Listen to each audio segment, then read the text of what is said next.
All right, good evening, everyone. Good evening. Welcome to the Carborough Town Council's meeting. This is Tuesday, October 7th, 2025, and we will start our meeting like we do every meeting with our Carborough Poet Laureate, Liza Wolfe Francis. Welcome, Liza. Thank you. Hello. Happy October. I want to start with just a couple of announcements. One, I am the Poet Laureate of Carborough, yay. And I Yay. have, yes, thank you. I have 2.5 months left of my Poet Laureate time, and we have the application. We have the application open. So if anybody is wanting to be the Poet Laureate, please apply. The next Poet Laureate will start in January. So we're hoping that everybody who's interested and wants to be up bringing poetry to Carborough will apply. We also have the West End Poetry Festival coming up, and you'll see these posters around town on social media.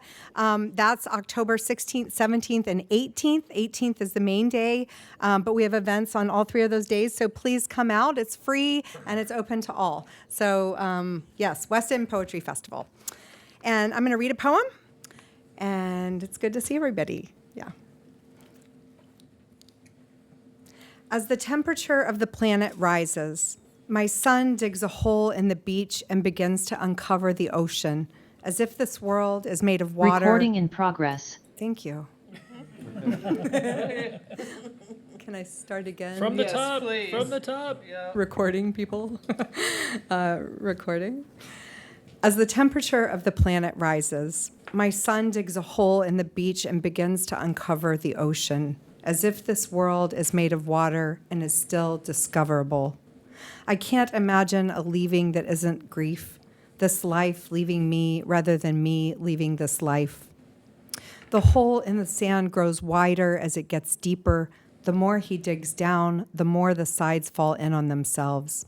I imagine small, distant people on the cliffs of Mohair, standing way above the water, large rocks and waves far below, like I stood with my ex years ago when we had already broken up.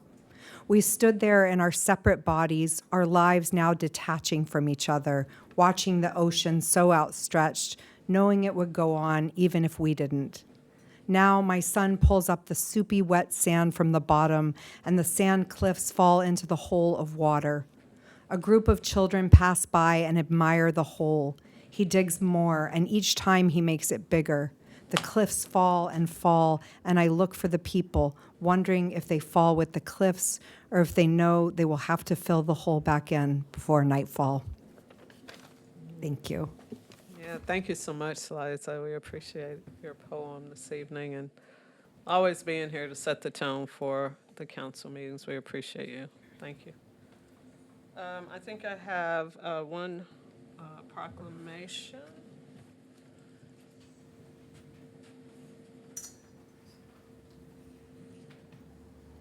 My glasses are a little bit something, so help me to see what I need to see. Domestic Violence Awareness Month proclamation. Whereas domestic violence is a pattern of behaviors used by someone to maintain power and control in an intimate or family relationship. And whereas domestic violence encompasses not only physical abuse, but also emotional, verbal, financial, sexual, or digital abuse, isolation, and or stalking. And whereas domestic violence disproportionately impacts racial and ethnic minorities, undocumented people, women, trans, and gender non-conforming people, and disabled people. And whereas racism, sexism, xenophobia, transphobia, ableism, and other forms of oppression and discrimination perpetuate domestic violence and make seeking safety and stability more difficult for marginalized survivors. And whereas, according to the National Coalition Against Domestic Violence, on average, nearly 20 people per minute are abused by an intimate partner in the United States. During 1 year, this equates to more than 10 million people. And whereas in North Carolina, according to the North Carolina Coalition Against Domestic Violence, at least 94 individuals were murdered by a current or former intimate partner in 2024, and at least 52 have been murdered so far in 2025. And whereas the Compass Center, the state-designated domestic violence service provider for Orange County, serves more than 1,600 survivors of domestic violence each year through its 24-hour domestic violence crisis line, support groups, court and community advocacy, Latinx programs, career and financial counseling, and other services, and engages thousands more in prevention, education, and outreach. And whereas preventing domestic violence requires the collective awareness, care, and action of individuals, institutions, and systems to transform our communities through social norms, policies, and laws that reject violence and abuse and promote healthy relationships based on respect, trust, and equity. Now, therefore, I, Barbara M. Foushee, Mayor of the town of Carrboro, North Carolina, do hereby proclaim October 2025 to be Domestic Violence Awareness Month in the town of Carrboro. I encourage all residents to observe this time in ways appropriate to its importance and significance. Proclaim this the 7th day of October 2025. I do not have anyone to accept it, but nonetheless, this is a very important proclamation.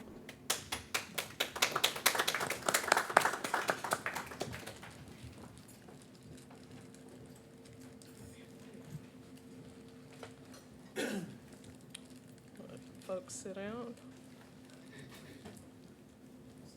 Did you say? I think so. Did you call Tim? Not yet. Yeah, in a few minutes. Yeah.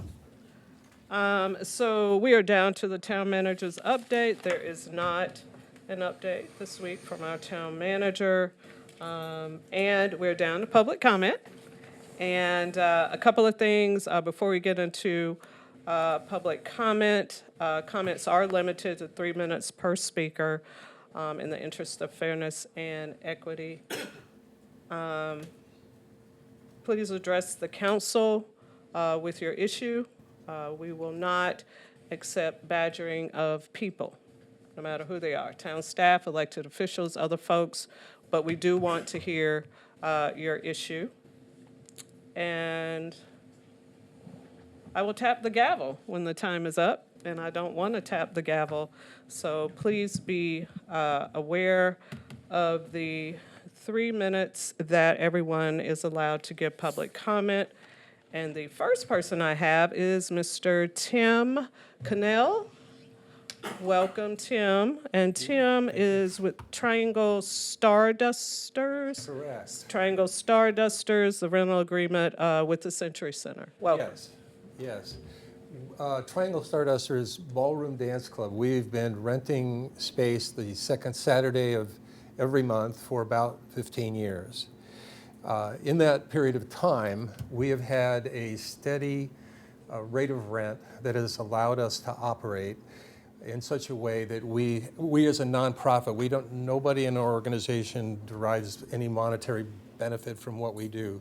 But we are able to reach out to the ballroom dance community throughout the Triangle and to bring people from all over this area into the Century Center to have an evening of ballroom dance, and before and after they visit the Century Center and enjoy our dancing, they are spending money. They are coming for a dining and dance experience, or sometimes they come to dance and then as they leave, they go to the surrounding bars and have entertainment for the evening. So we have always tried to bring people from all over into Carrboro so that they can benefit the businesses and the shops that are in Carrboro. The issue that I want to raise is that in July of last year, we were informed that the rental rate that we've been paying for many, many years, probably 10 years, was going to go up by 50%. And it was a shock. There was no discussion. There was rationale, nothing was offered to us. It was simply announced to us that we were going to have to pay more.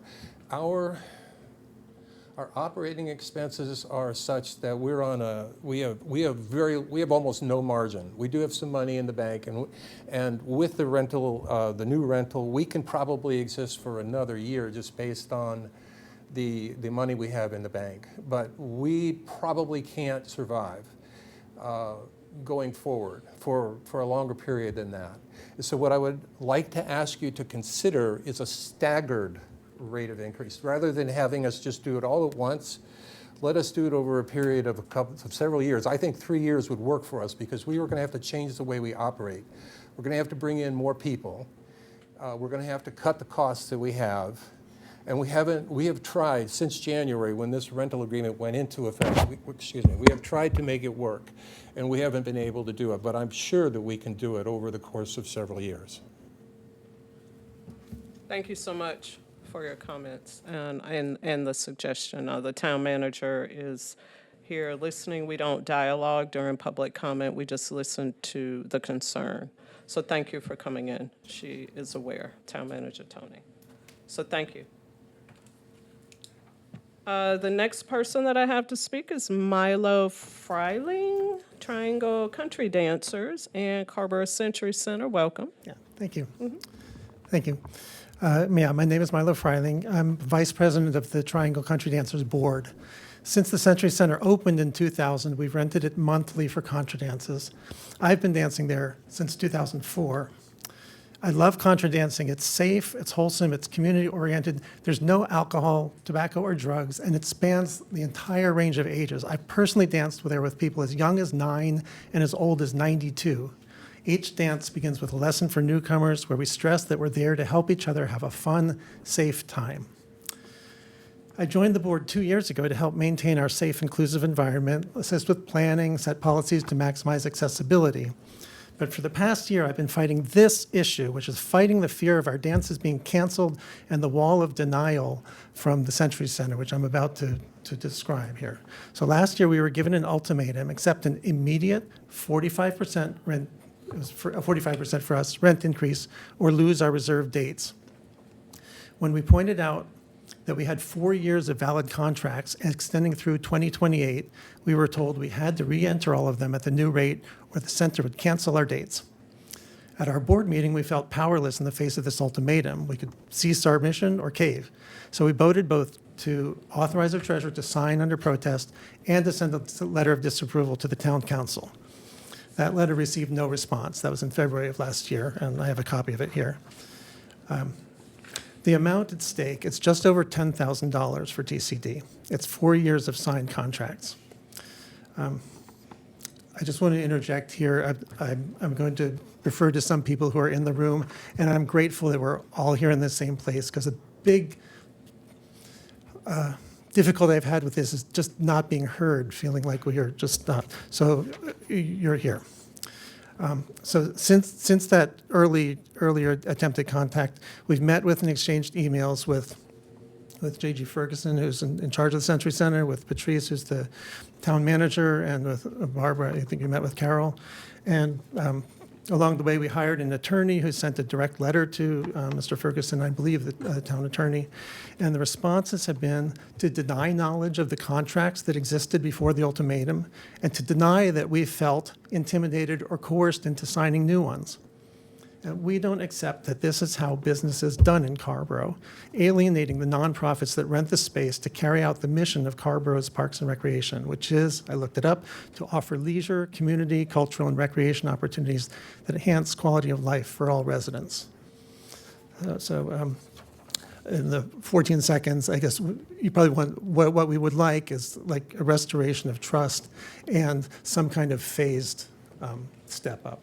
Okay. Thank you. Thank you so much, Milo. We appreciate your comments. Thank you for coming in. Next, I have Laura Love. Yes, madam. We switched places because she's also speaking. And so you're not speaking? No, I would like to go after this one. And who? What's your name?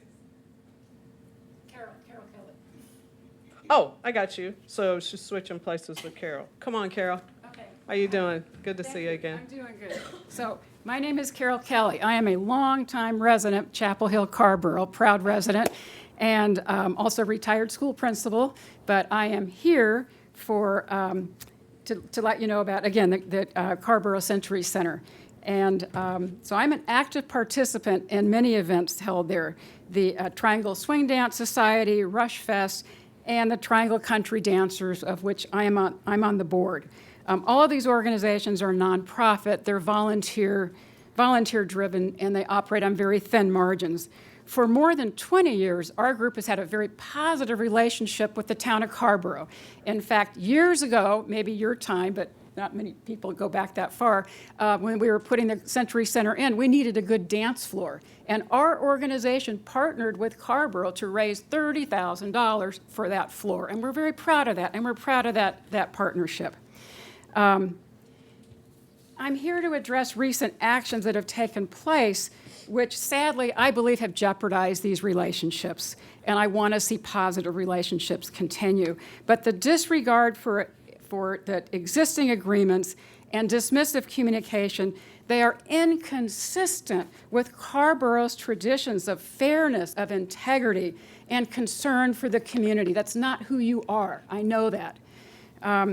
By way of illustration, I want you to think about you're renting your home, and you like your landlord and you love your home, and all of a sudden you get a letter that says that contract you signed is not valid, you're not going to have to pay a lot more or be out of here within a few weeks. You might try to talk to your landlord, but the landlord won't talk to you. The landlord does not return phone calls.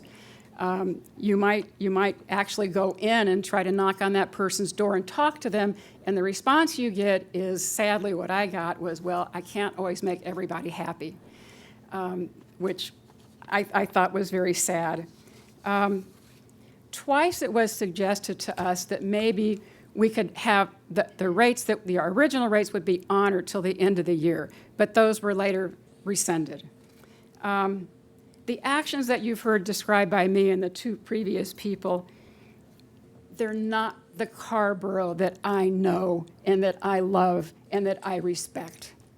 You are leaders, and not only in our state, but in the world, and how you treat people, and this is not who you are. We respectfully request a review and reconsideration of the changes. We remain dedicated to establishing relationships grounded in trust and collaboration.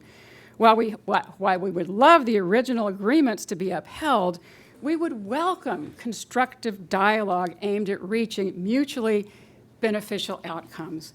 We look forward to hearing from you and the opportunity to work together with you. It's not worth it to jeopardize these relationships you have with so many community groups that love Carborough and love the Century Center. Thank you for your time and thank you for your service. I appreciate it. Thank you so much, Carol, for your comments. Laura, do you want to come now? Laura Love? Welcome, Laura. Good evening, Mayor, council members. I'm here to speak about something I think that we all hold dear to our hearts living here in the area of UNC. Lux Libertas, light and liberty. That's the motto of UNC.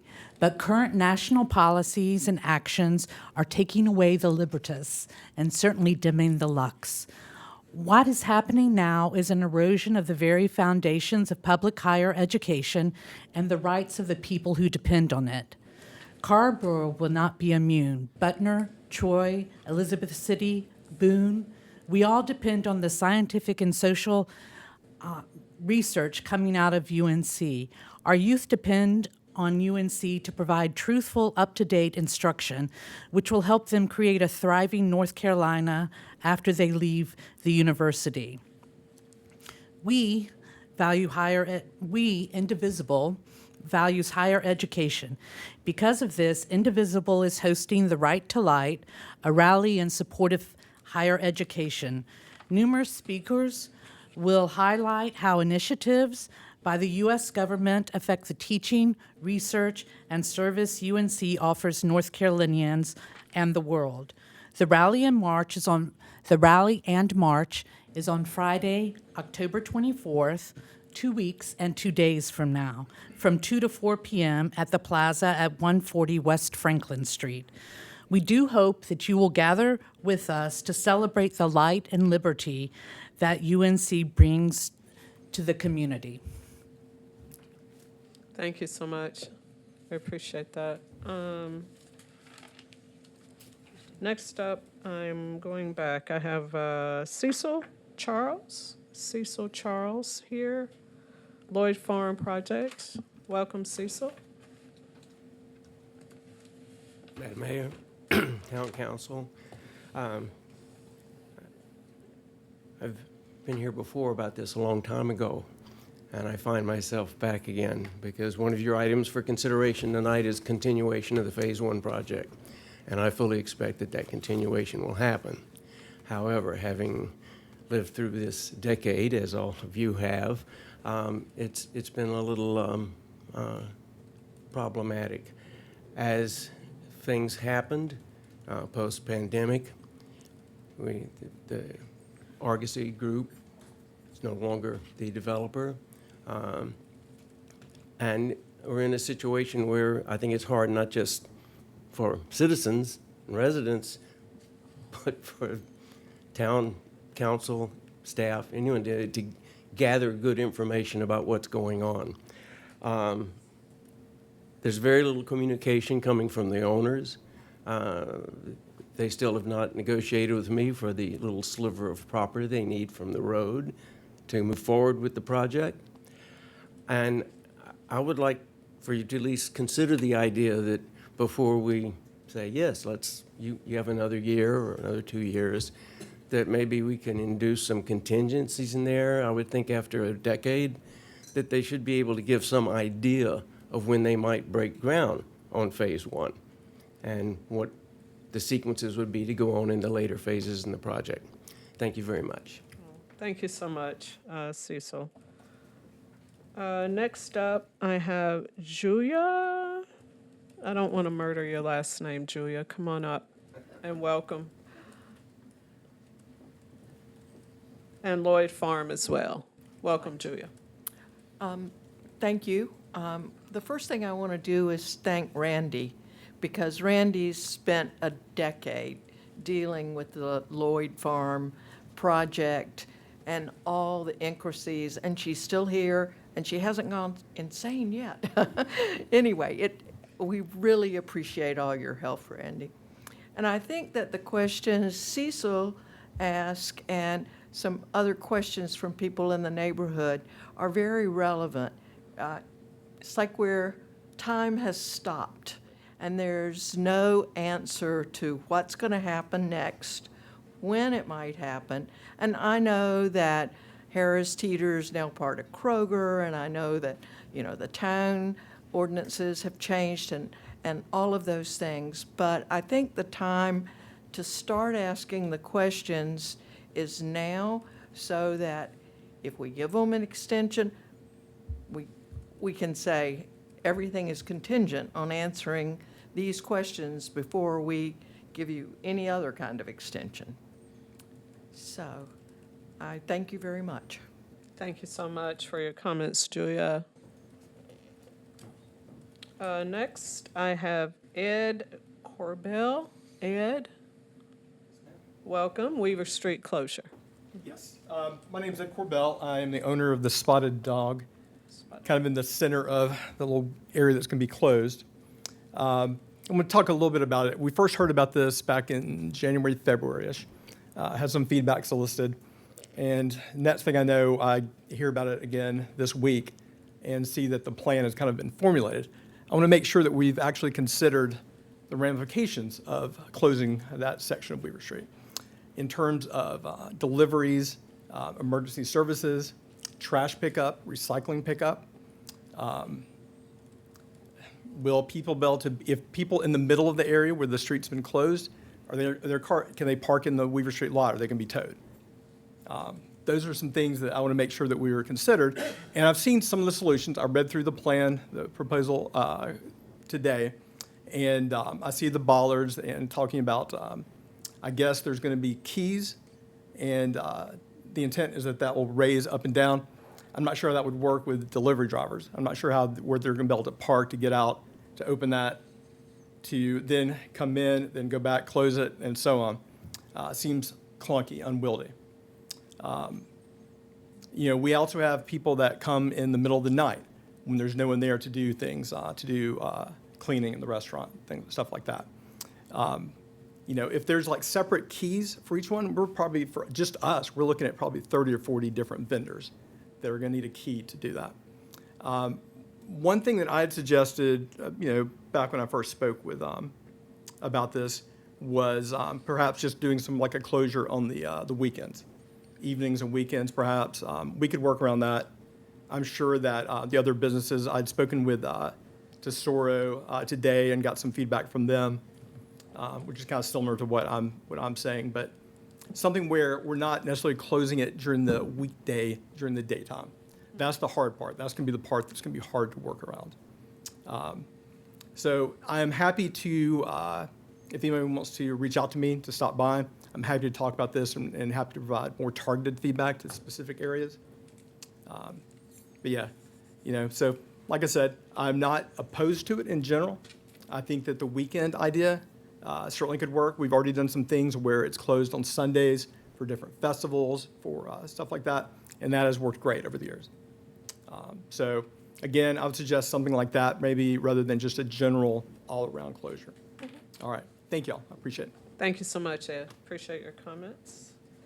Next up, I have Grace Holton. Grace, Weaver Street closure.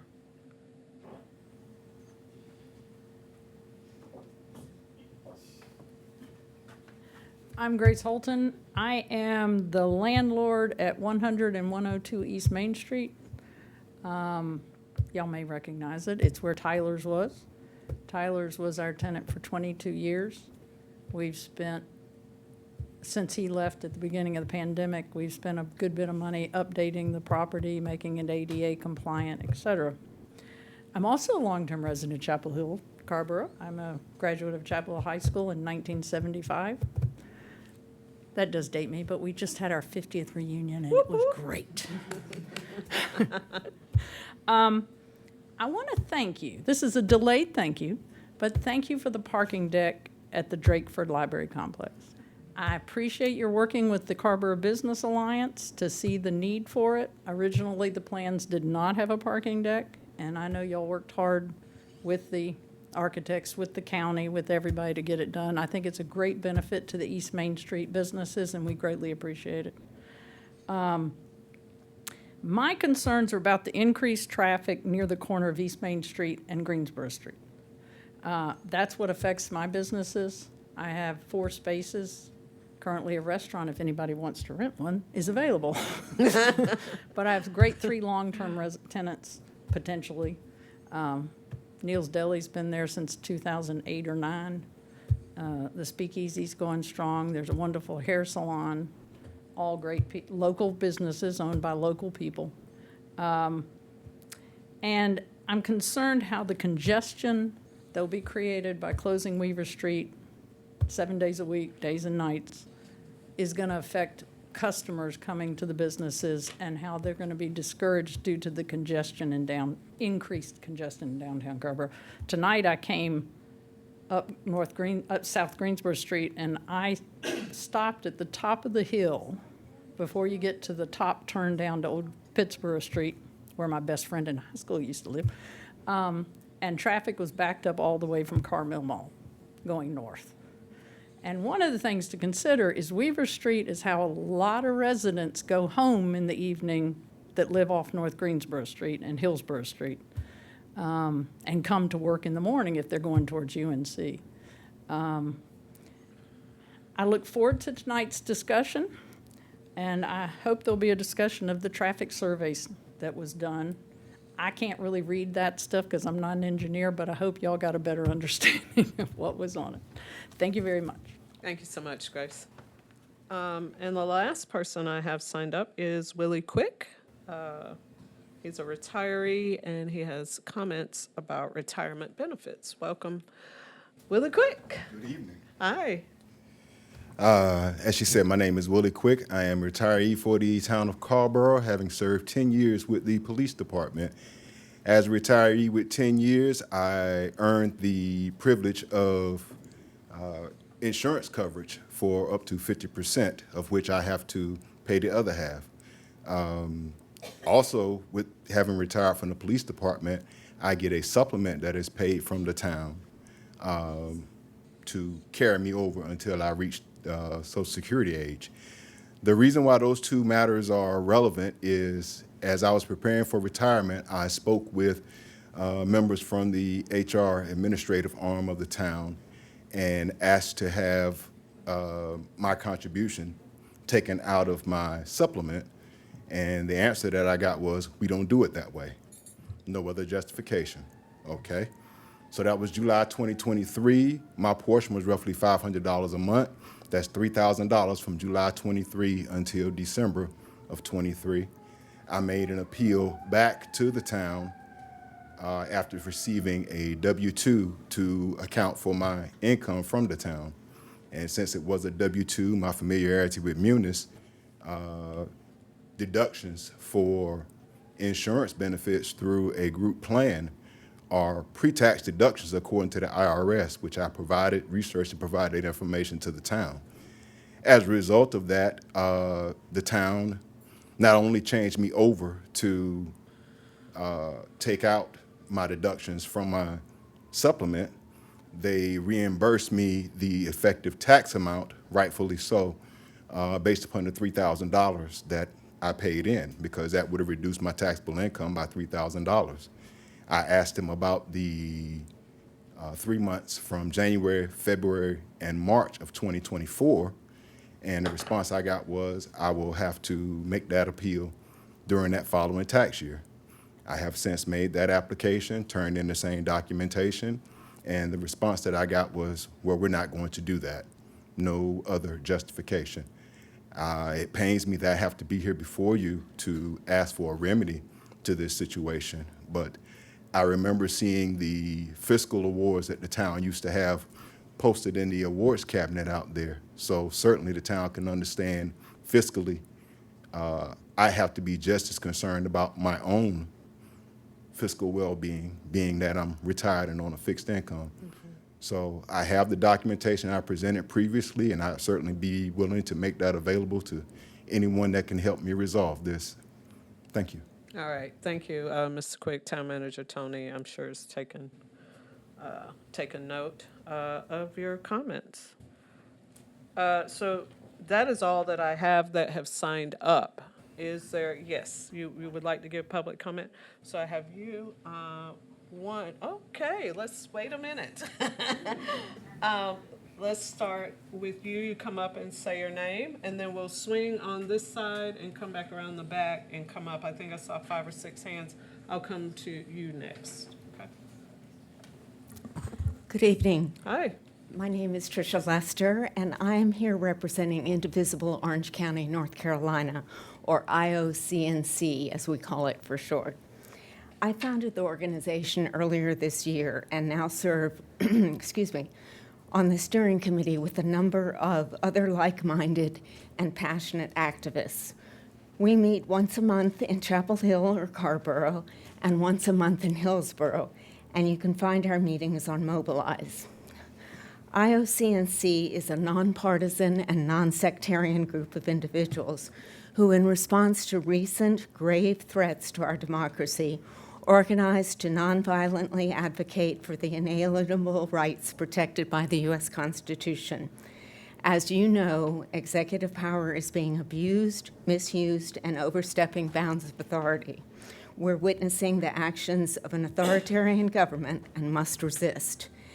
Many of you know that there will be a second No Kings Day on Saturday, October 18th, with rallies and marches happening across the country. I'm thrilled to tell you that Indivisible Orange County, North Carolina, and Franklin and Elliott, which is a tenacious group of demonstrators who show up twice a day at the corner of Franklin and Elliott Streets to demonstrate, will be hosting a local rally right here in Carrboro at the Town Commons from 3 to 4:30 in the afternoon.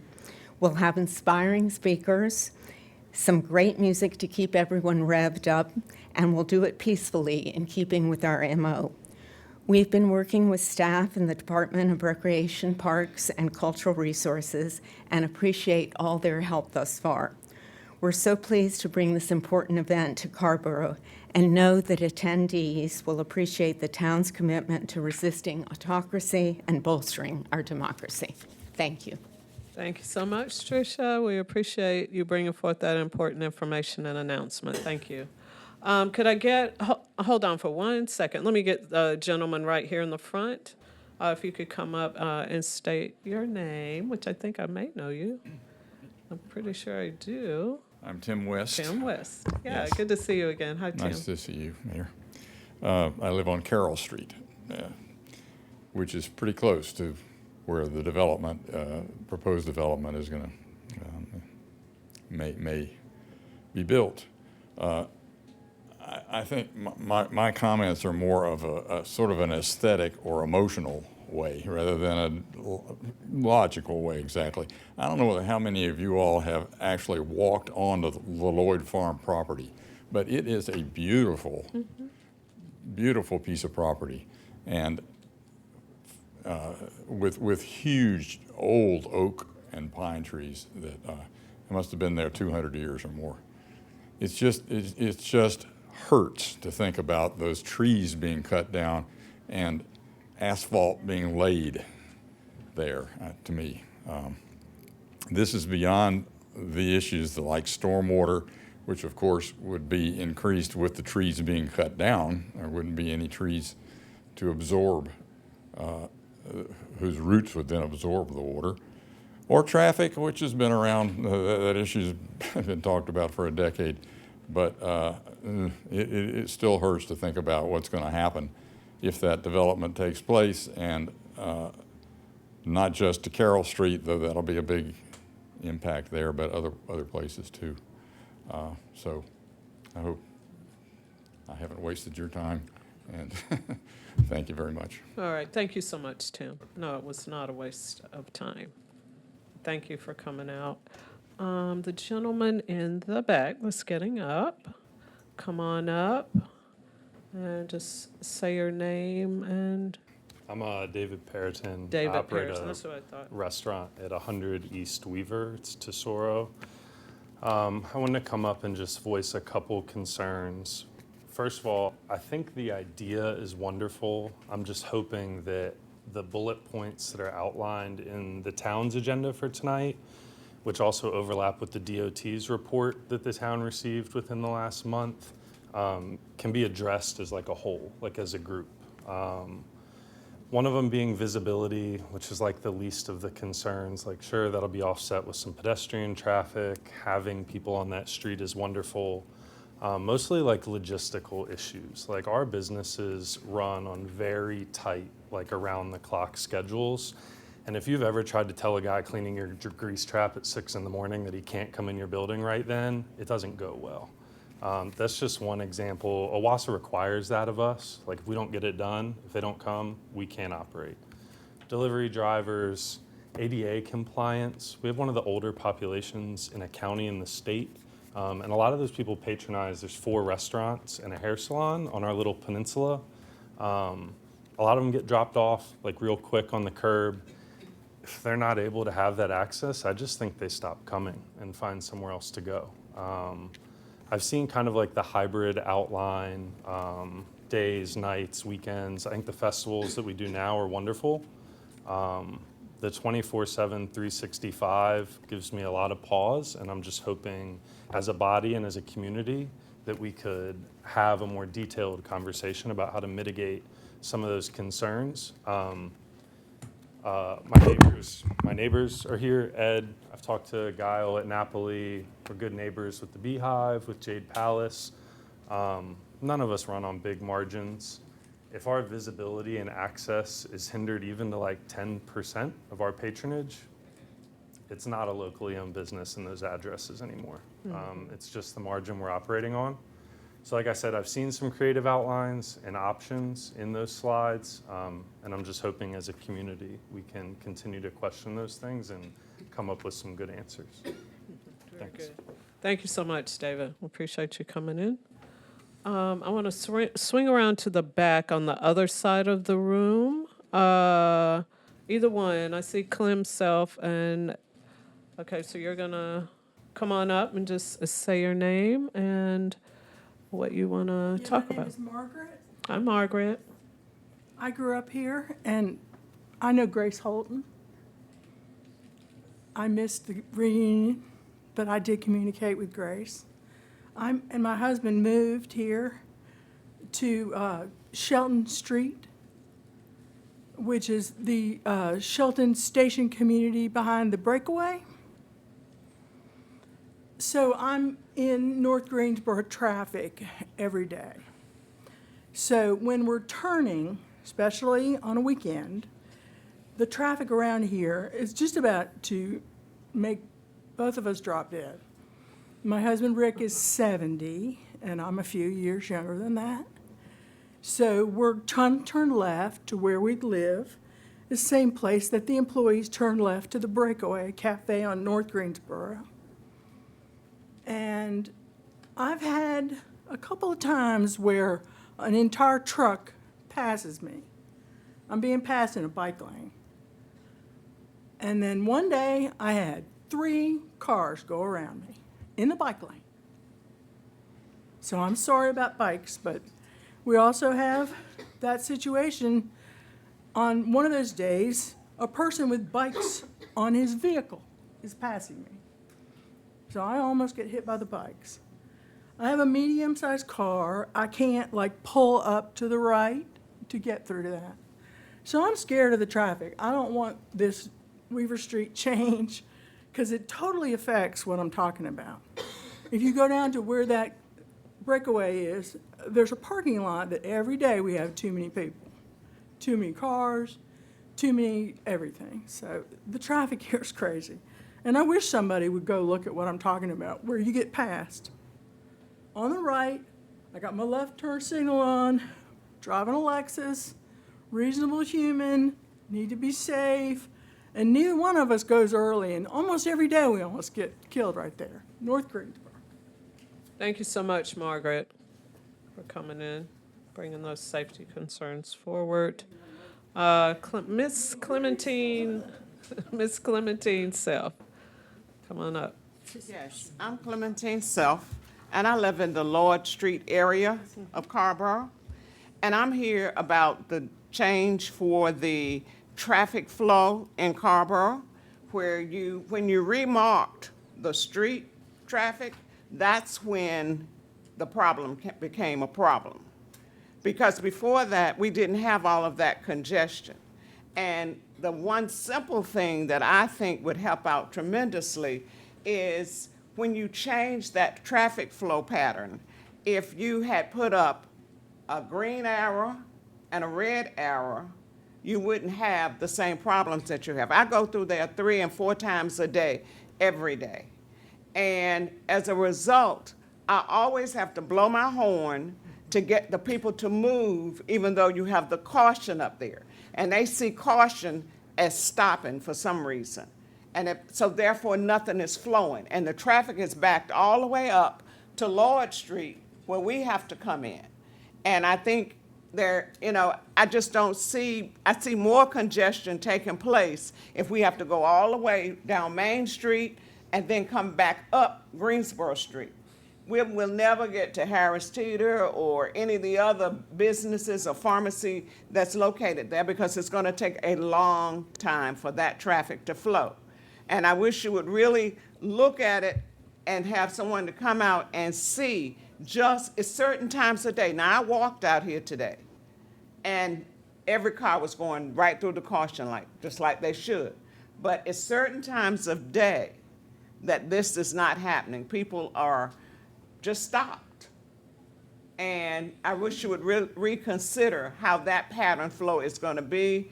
I don't know if the Department of Transportation needs to come and look at it or what needs to happen. The other thing is Roberson Street. When people make that left turn on Roberson Street, you have to sit through 2 stoplights before that can happen. You can't turn or go straight. We would be going straight because they're sitting there through 2 stoplights. It might be better if those people who want to make that turn, make Robertson Street almost like one way, where they have to go through by Wendy's and go down and come out of Robertson Street versus trying to go in Robertson Street. Thank you. Thank you so much, Ms. Self. Appreciate your comments. The gentleman with his hand raised, and then Mr. Ian Scott from the Chamber, and Jessica from Edward Jones. Welcome. My name is Graham Bishai. I wanted to speak in enthusiastic support of the proposed change to Weaver Street. I think that as a resident around here, one thing that the town could really use more of is plazas, central gathering spaces. We have town commons, but it's not a very accessible place. There's the Weaver Street frontage, but that's a privately owned business that, you know, is largely just catering to one business. When people are able to gather and, you know, enjoy, you know, being together in town, I think that's what Carborough is all about. You know, we call ourselves the Paris of the Piedmont. Paris is known for its plazas and its walkability and that kind of culture. It's not known for how quickly you can drive around town. And I think, we need not lose sight of there are issues, of course. You know, whenever a change happens, people have to adjust. But I think life goes on and people see that there's a new way. And to some of the businesses that have spoken today, I hope that this sort of thing increases traffic to your business. I can imagine it would, you know, having a storefront right on the main square of Carborough. I can't imagine, you know, who wouldn't be excited about that. The last thing is just like, you know, our health. You know, we have need to get outdoors. We need kids to be able to, you know, walk around and feel safe. If you're sitting at Weaver Street, imagine extra space and how much further it would be for your kid to have to run into the road. This is the kind of community that I think we want, that people, you know, come to Carborough for. You can drive quick and get around anywhere, but you can't find a town with a town feel anywhere. And I think that the pedestrianization of Weaver Street would really enhance that. Thank you so much, Graham. Ian Scott from the Chamber. Good evening, Mayor Fouché, members of council. I'm Ian Scott with the Chamber for Greater Chapel Hill Carborough. Also provides staff support to the Carborough Business Alliance, and I'm here to speak on the East Weaver Street proposed closure on behalf of local businesses. And we do recognize town's goal to enhance pedestrian experience in downtown and share your desire for a vibrant, accessible, safe community center. However, we do have deep concerns about this proposal that we respectfully ask you to consider. First, the concerns raised by the CBA back in March in a letter to council, we feel really have not been fully addressed. Our businesses locally depend on vehicle access for customers, employees, deliveries, ADA compliance. You've heard a lot of those comments tonight.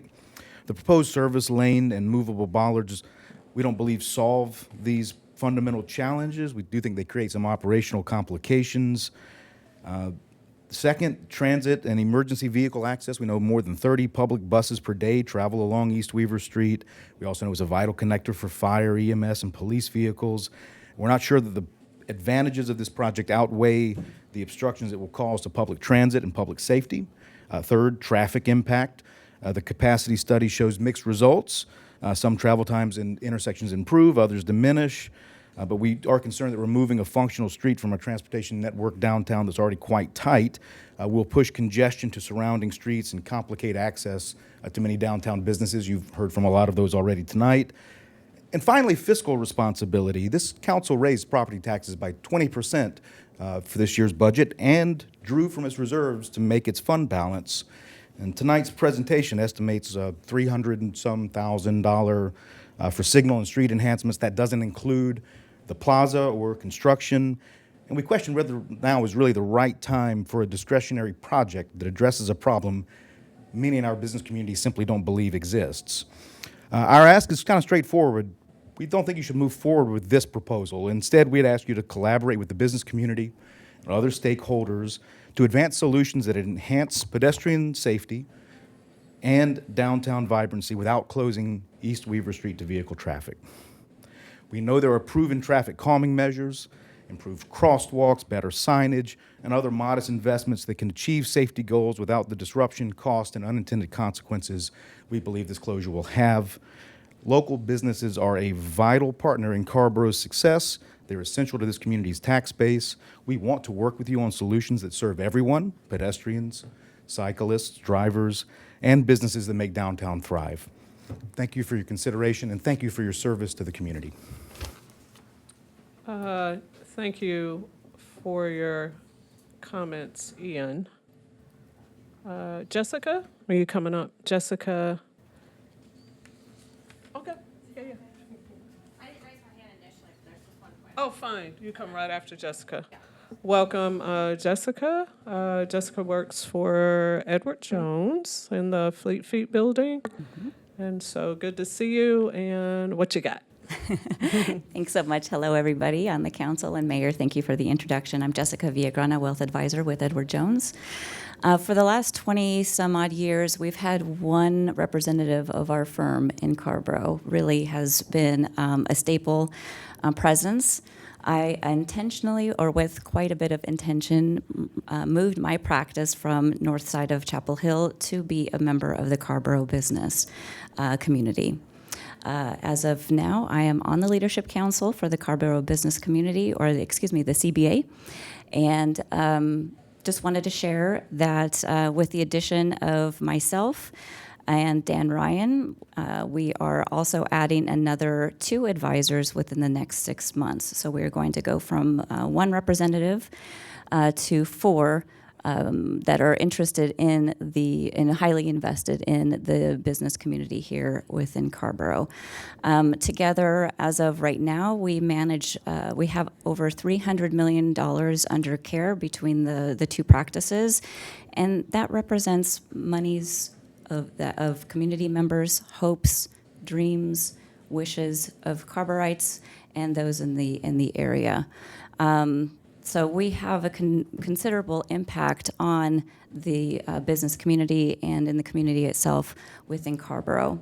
So I'm here to talk about or share the concerns of my fellow business community members about the closure of the Weaver Street. As the madam said earlier, that if you have the privilege of being in downtown on Main Street, you also have the privilege in sitting in traffic for quite a long time. You have to sit, just leaving the East Main Street Plaza, it's impossible for me to turn left at that light of Lloyd Street and East Main Street. I have to go way around the parking garage even just to get home. And that's the problem at the end of the day. It's the problem getting into work. And then also if you're standing in my conference room looking down during the day, you can see the backup and the traffic as well. So as you'll hear, a lot of our concern is about traffic, but it also is what it takes to bring people into town and getting them back out in a safe way. As you can imagine, we have a lot of elderly members who need close access. So I join my fellow business community members, restaurants on Weaver Street that would be deeply affected, and hope that you'll reconsider the plans and listen to the concerns of the business community and take that to heart. Thank you so much. Jessica, come on up. Yeah, just introduce yourself. Say who you're with. Hello, I'm Emily Kreutzer with Carborough Plumbing. I just wanted to add one extra point about the Weaver Street closure that hasn't been mentioned, but kind of piggybacks off of what some other business owners have said, is that if access is denied to their suppliers, their costs will likely go up. People aren't going to waste a lot of time getting things in. I know what's going to happen when your grease trap person can't get there. You'll get billed for it. So I would hate to see something that's the benefit of a business actually increase their costs and maybe not necessarily increase their revenues that match that. That was just kind of the one point I wanted to add, was think about some of the unintended consequences of vendors not being able to access these businesses. Thank you. Thank you so much, Emily. We appreciate it. I see a hand in the corner. Come on up and introduce yourself. Hello, I'm Nathan Millian from the Nathan. Carmel Mall and also represent Anches Properties, that is a property owner on 2 buildings on Lloyd Street as well as 2 buildings on West Main. So we have, amongst those properties, we've got close to 100 tenants. And I've surveyed many of them. Barring one person who's unsure, everyone in that thinks this is a bad idea. I think I'm here to ask you to engage with these businesses, engage with us. It really feels like this has moved along without proper input from the business community. We're the ones that are going to be affected the most. All of us have our own individual kind of bugs that this does for us, and we just think they haven't been properly received, and we'd like for you to kind of pause this thing at least to a situation before you go too much farther down the road spending money to find out what it is that is bugging people, what is the big thing and what are the little things, and see if there's a way to work around it. But we at this point, what's on the table, we object to strenuously. Thank you. All right, thank you, Nathan. Appreciate your comments. Is there anyone else? I see a hand all the way in the back. Come on up.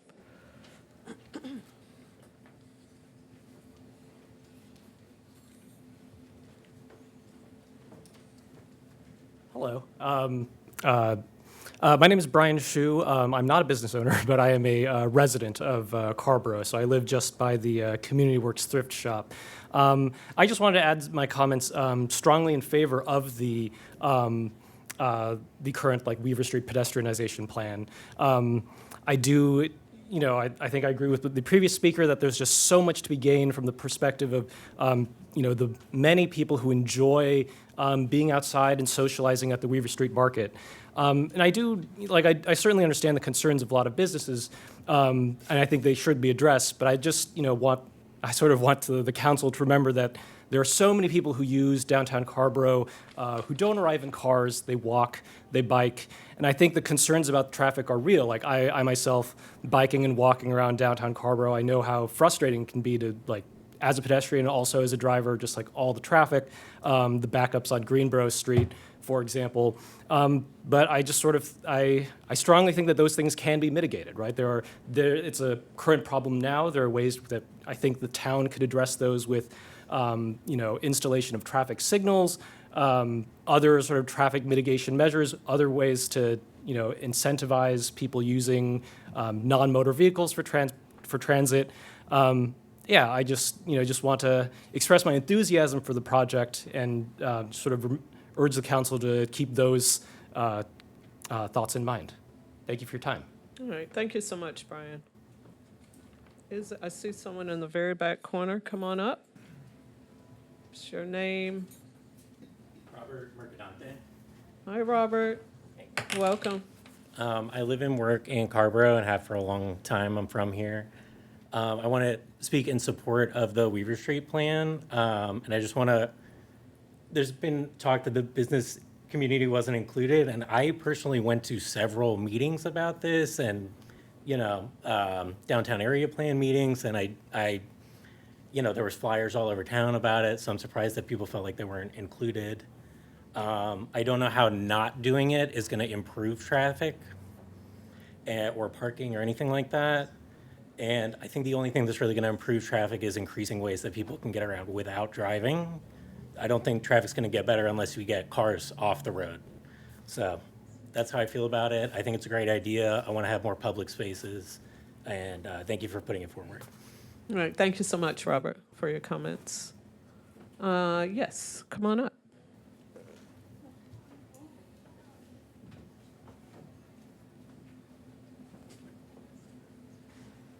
Hi, I'm Stephanie Hoover. I'm a resident of Lloyd Broad Street. I received the mailed invitation to the meeting tonight. Thank you. I am in favor of pedestrianization of Weaver Street. The current plan, as I understand it from my own study, doesn't appear to be adequate to address some of the concerns. And I would very much look forward to continued revisions to arrive on a plan, including addressing the climate impact and how there's an opportunity for a more climate resilient plan in that space. I'm not an expert in that, and it still feels apparent to me. Thank you. Thank you so much, Stephanie, for your comments. Is there anyone else? Public comment on anything? So we have gone through the public comment for this evening. I thank everyone for the comments. We will now move down to our consent agenda. Council members, we have 5 items, and I would accept a motion to move these 5 items.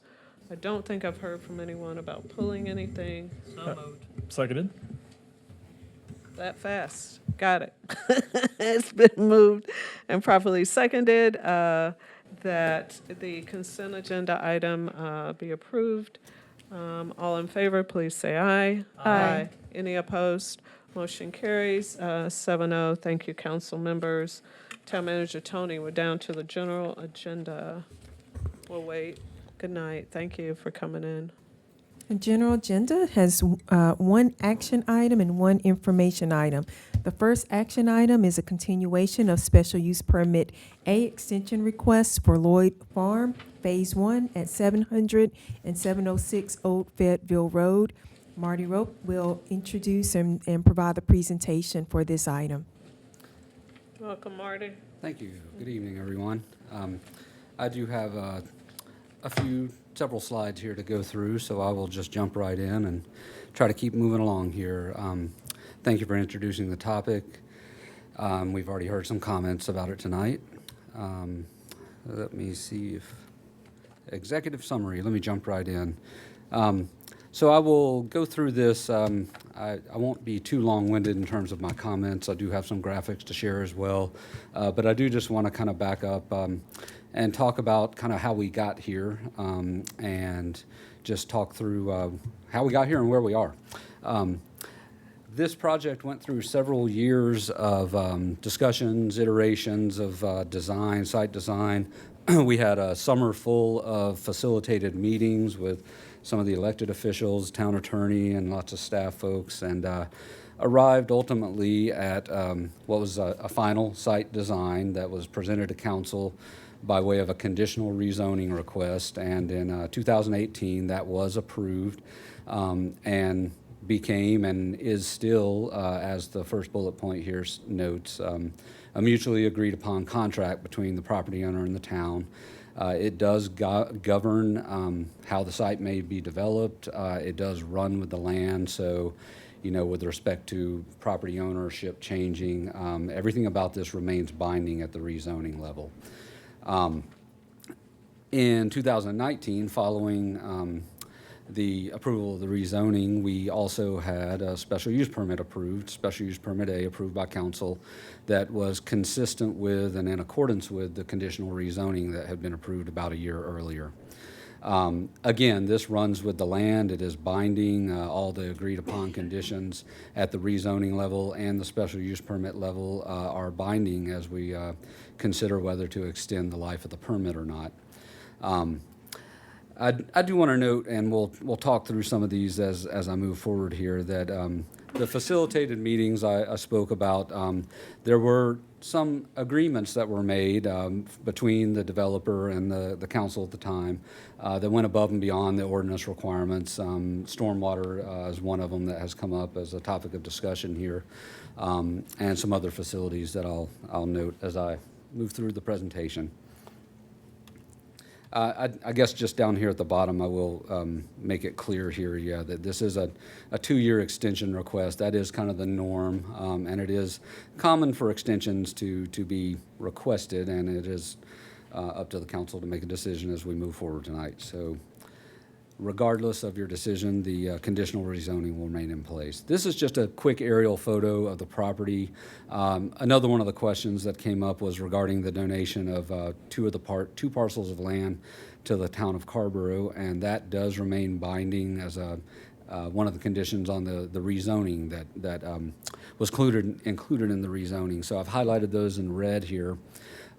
Those are tied by way of the special use permit to issuance of the first building permit for the project. So the land has not officially been donated to the town, and if and when there's a building permit issued, it has to be donated ahead of that. But this is just an aerial image of the land with that highlighted.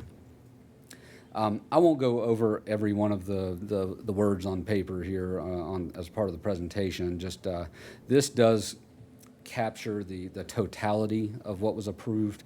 We are focused on what is known as Phase 1 with respect to the special use permit extension request, but in totality, there was 145 approximately square feet, 145,000 square feet of commercial space, parking, list of uses there, multiple office buildings intended for medical and dental type uses, restaurants, gas station, multi-story apartment building, and that would be in Phase 2 as we will hone in on the phasing plan in a minute here. All that remains binding though unless a change to the rezoning takes place. Some of the amenities that I pointed out that were agreed upon was included an outdoor event space, amphitheater, multi-use path, and greenway above and beyond what the ordinance otherwise required, and some bike ped connections. This is the site plan, the illustrative site plan that was included with the conditional rezoning. And as I use the mouse, I will just quickly walk through here.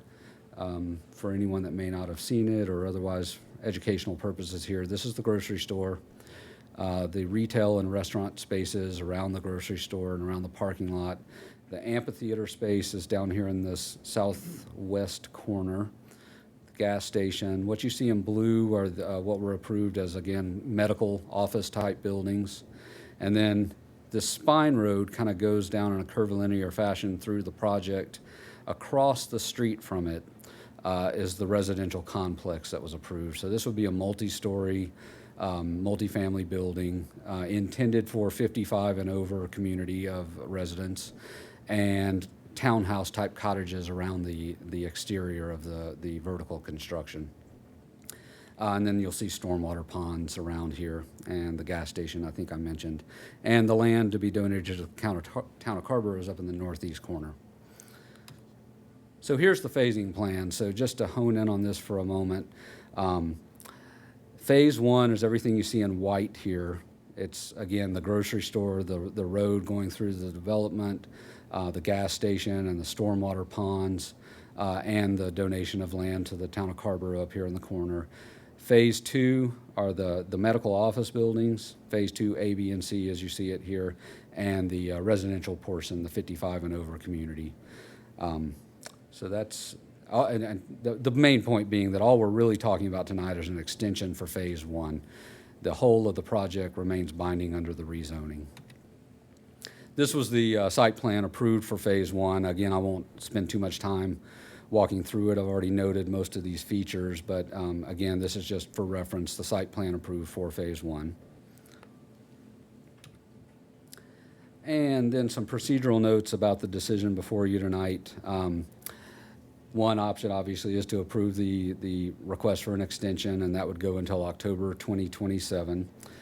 Deny if the SUP is not extended. There are a few choices outlined here. I won't speak to every one of them. You can see them there.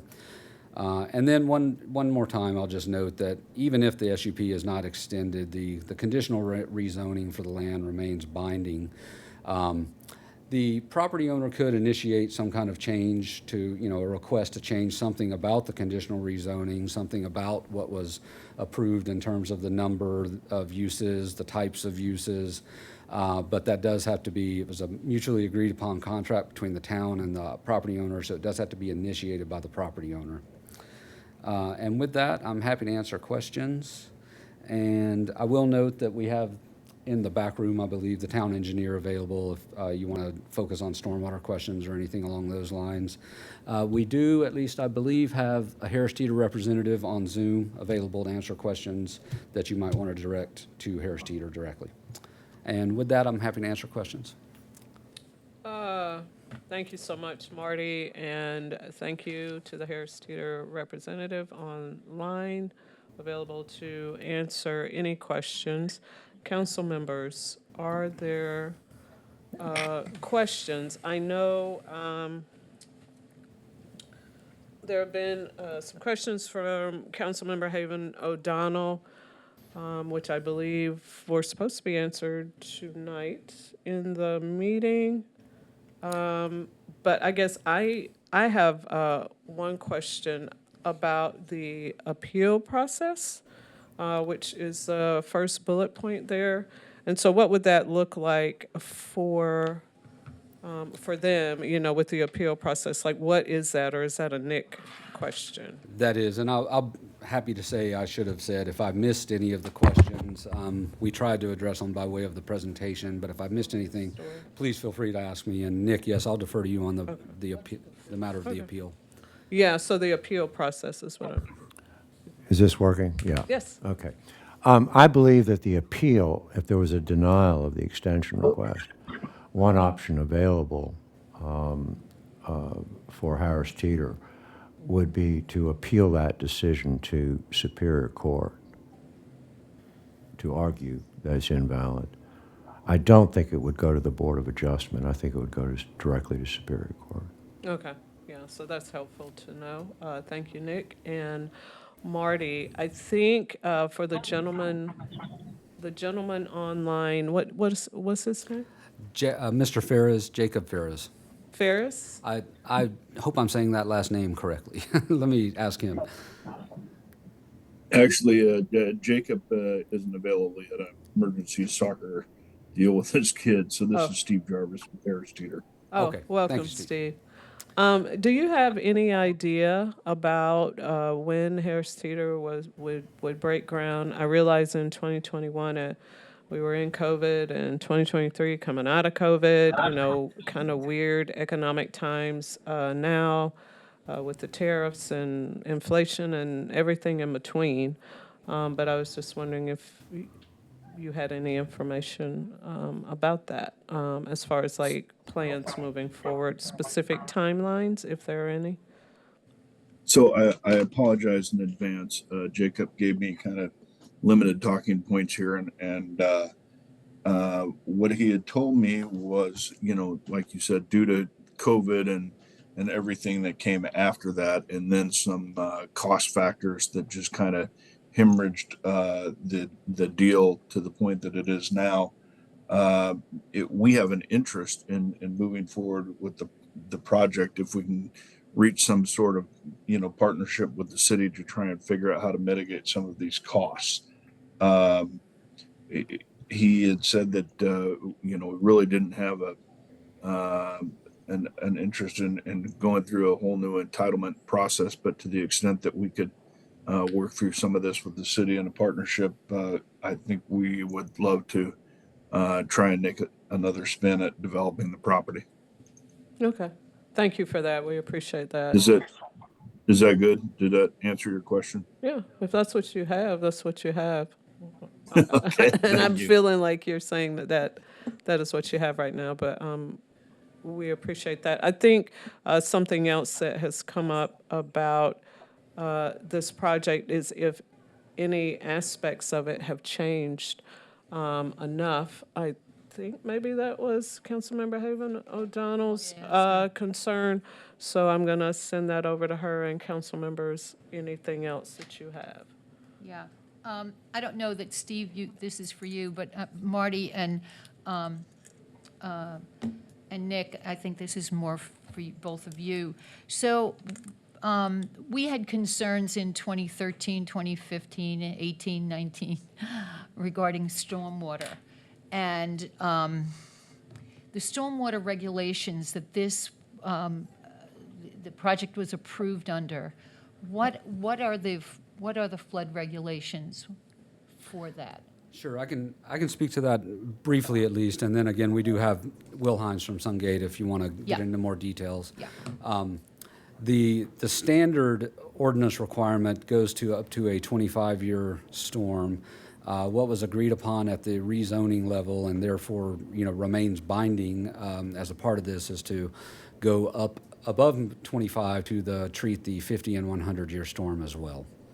So, you know what I'm going to ask, right? And I may want to get Will up here to answer. That would be fine. So it's not 2019 or 2018 anymore? Yes.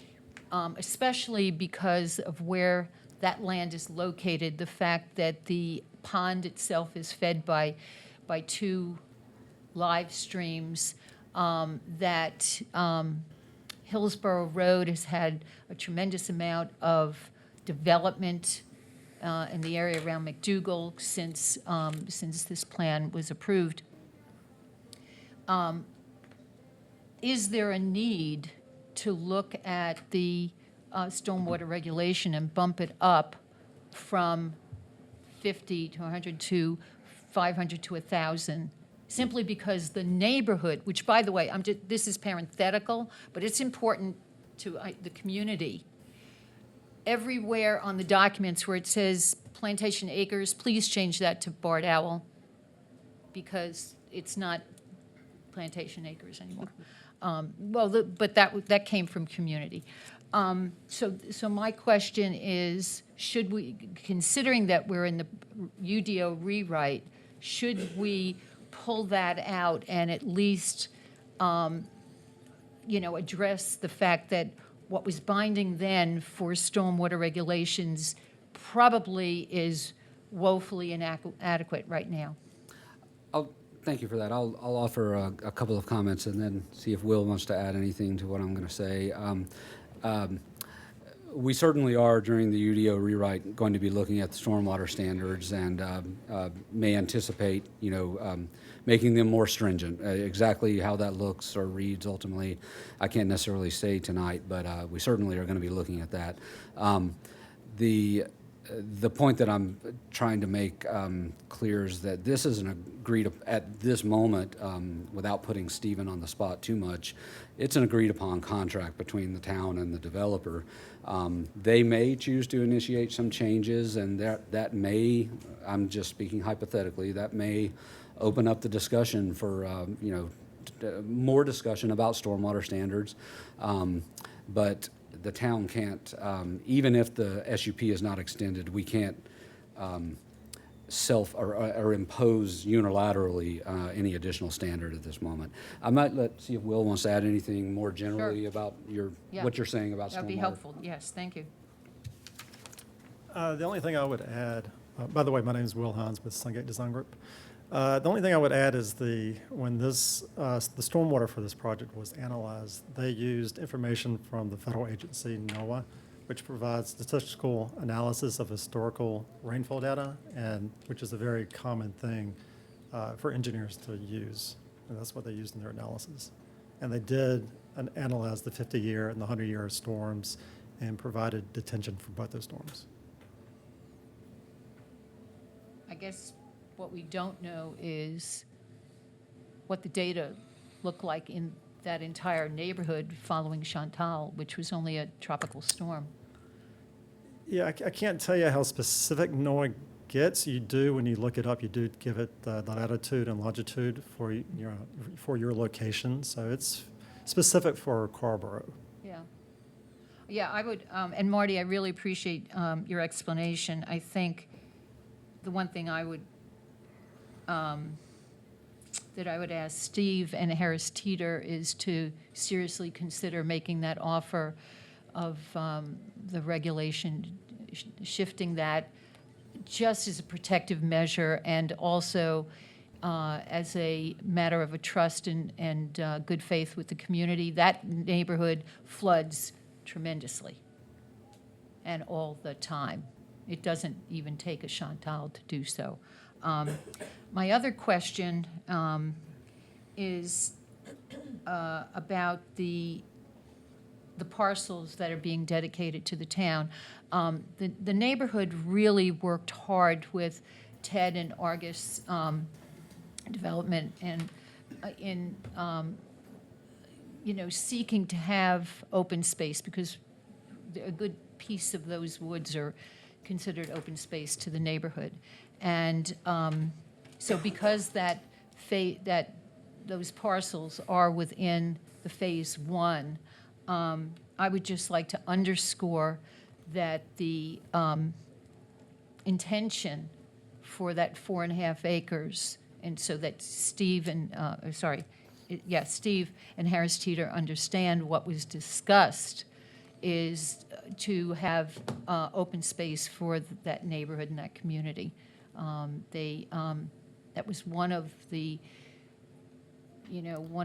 items that right through the entire mediation was a through line of great interest. And so I'd like to see that understood. I think that's it. Thank you for that. My only comment about that is the way the condition is written, they are obligated. As I was saying, we can't unilaterally impose additional stormwater at this moment. They similarly cannot back out of donating that land. The way the condition is written, we'll figure out what to do when and if it is given to us. But I do recall what you're saying about the discussions that took place. But they are bound to give us the land, assuming they do go forward at the time of the first building permit being issued. Yeah, and I just want to take a moment just to thank the Bard Owl Creek folks, number one, for changing their name, but number two, because they've stuck with us, and they've really worked hard during that mediation. Thanks for pointing that out. We have some old plans that just still have that reference on them, but yeah, moving forward, we can change that. Yeah. Thank you, Councilmember Haven O'Donnell. And so I thought I also read that if and when we get to that point, of course, about what to do with those parcels, that there would be community engagement, and that there would be community conversations, and that the voices of those adjoining neighborhoods would be heard in this process, correct? Correct. Thank you. Okay. Thank you for stating it in that way. I'm not trying to sound contrary to the notion that it would be open space, but it is an open discussion as to how that land will be used ultimately. Yeah. Right.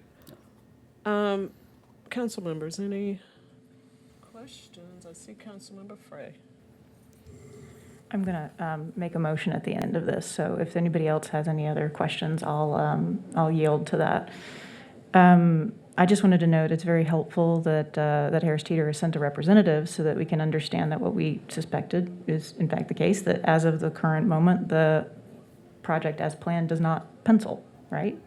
And so I see no obstacle to us extending this. We have a UDO to get resolved, which may then help Harris Teeter taking a look at our new regulations to say, hey, we like what we see there. We would like to come to you and renegotiate, do a modification to the conditional rezoning, which is the only way that anything about this project is able to change legally. So is there anyone else, or I will make a motion that, okay, thanks, I'll yield to you. You have a comment, Councilmember Palmer? May I? Just very briefly. Oh, okay. Yeah, so speaking directly to that, one thing I tried to wrap my head around after public comment that we got last time was the idea of, I believe the stories given were eight stories. And so I started doing some digging, and the conclusion that I eventually came to is that 60 feet would be too tall, not just under the SAPE, if we let it expire and by right, 60 feet would still be too tall. We cannot go taller without change of the conditional rezoning that is underneath, right? So I just wanted to state that that is my understanding, and I guess I'll ask that as a question. Is that understanding accurate? Yes. The number in my head was actually 50 feet, but I'm in giving terms of what the myself ordinance, a margin of error. the ordinance limit as we're here tonight, but yes, that could potentially be changed in the future. Yes. Madam Mayor, if I may. Is there anything else? Councilmember Posada Orozco? Nothing? Oh, ma'am. Looks like nobody else. And one last question, Marty, for confirmation. Any changes would have to be initiated by the property owner as far as the conditional rezoning in the SUP, is that correct? That's correct. There are not to get too detailed here, but there are by way of state statute some very minor things that can be changed administratively. But there was a condition put on this one that says any changes have to come back before council. So, yeah, that's the short and sweet version. Yes. Thank you for that. Thank you, Madam Mayor. That being the case, I move that we grant the continuation of the SUPA for this project. I have a motion on the floor. Is there a second? Second. All right, it's been moved and properly seconded. Any further discussion? I don't think so. All in favor, please say aye. Aye. Any opposed? Motion carries 7-0. I want to thank the representative from Harris Teeter for being in and capturing some concerns since 2019. So thank you so much, Stephen. Appreciate it. Thank you. Appreciate it.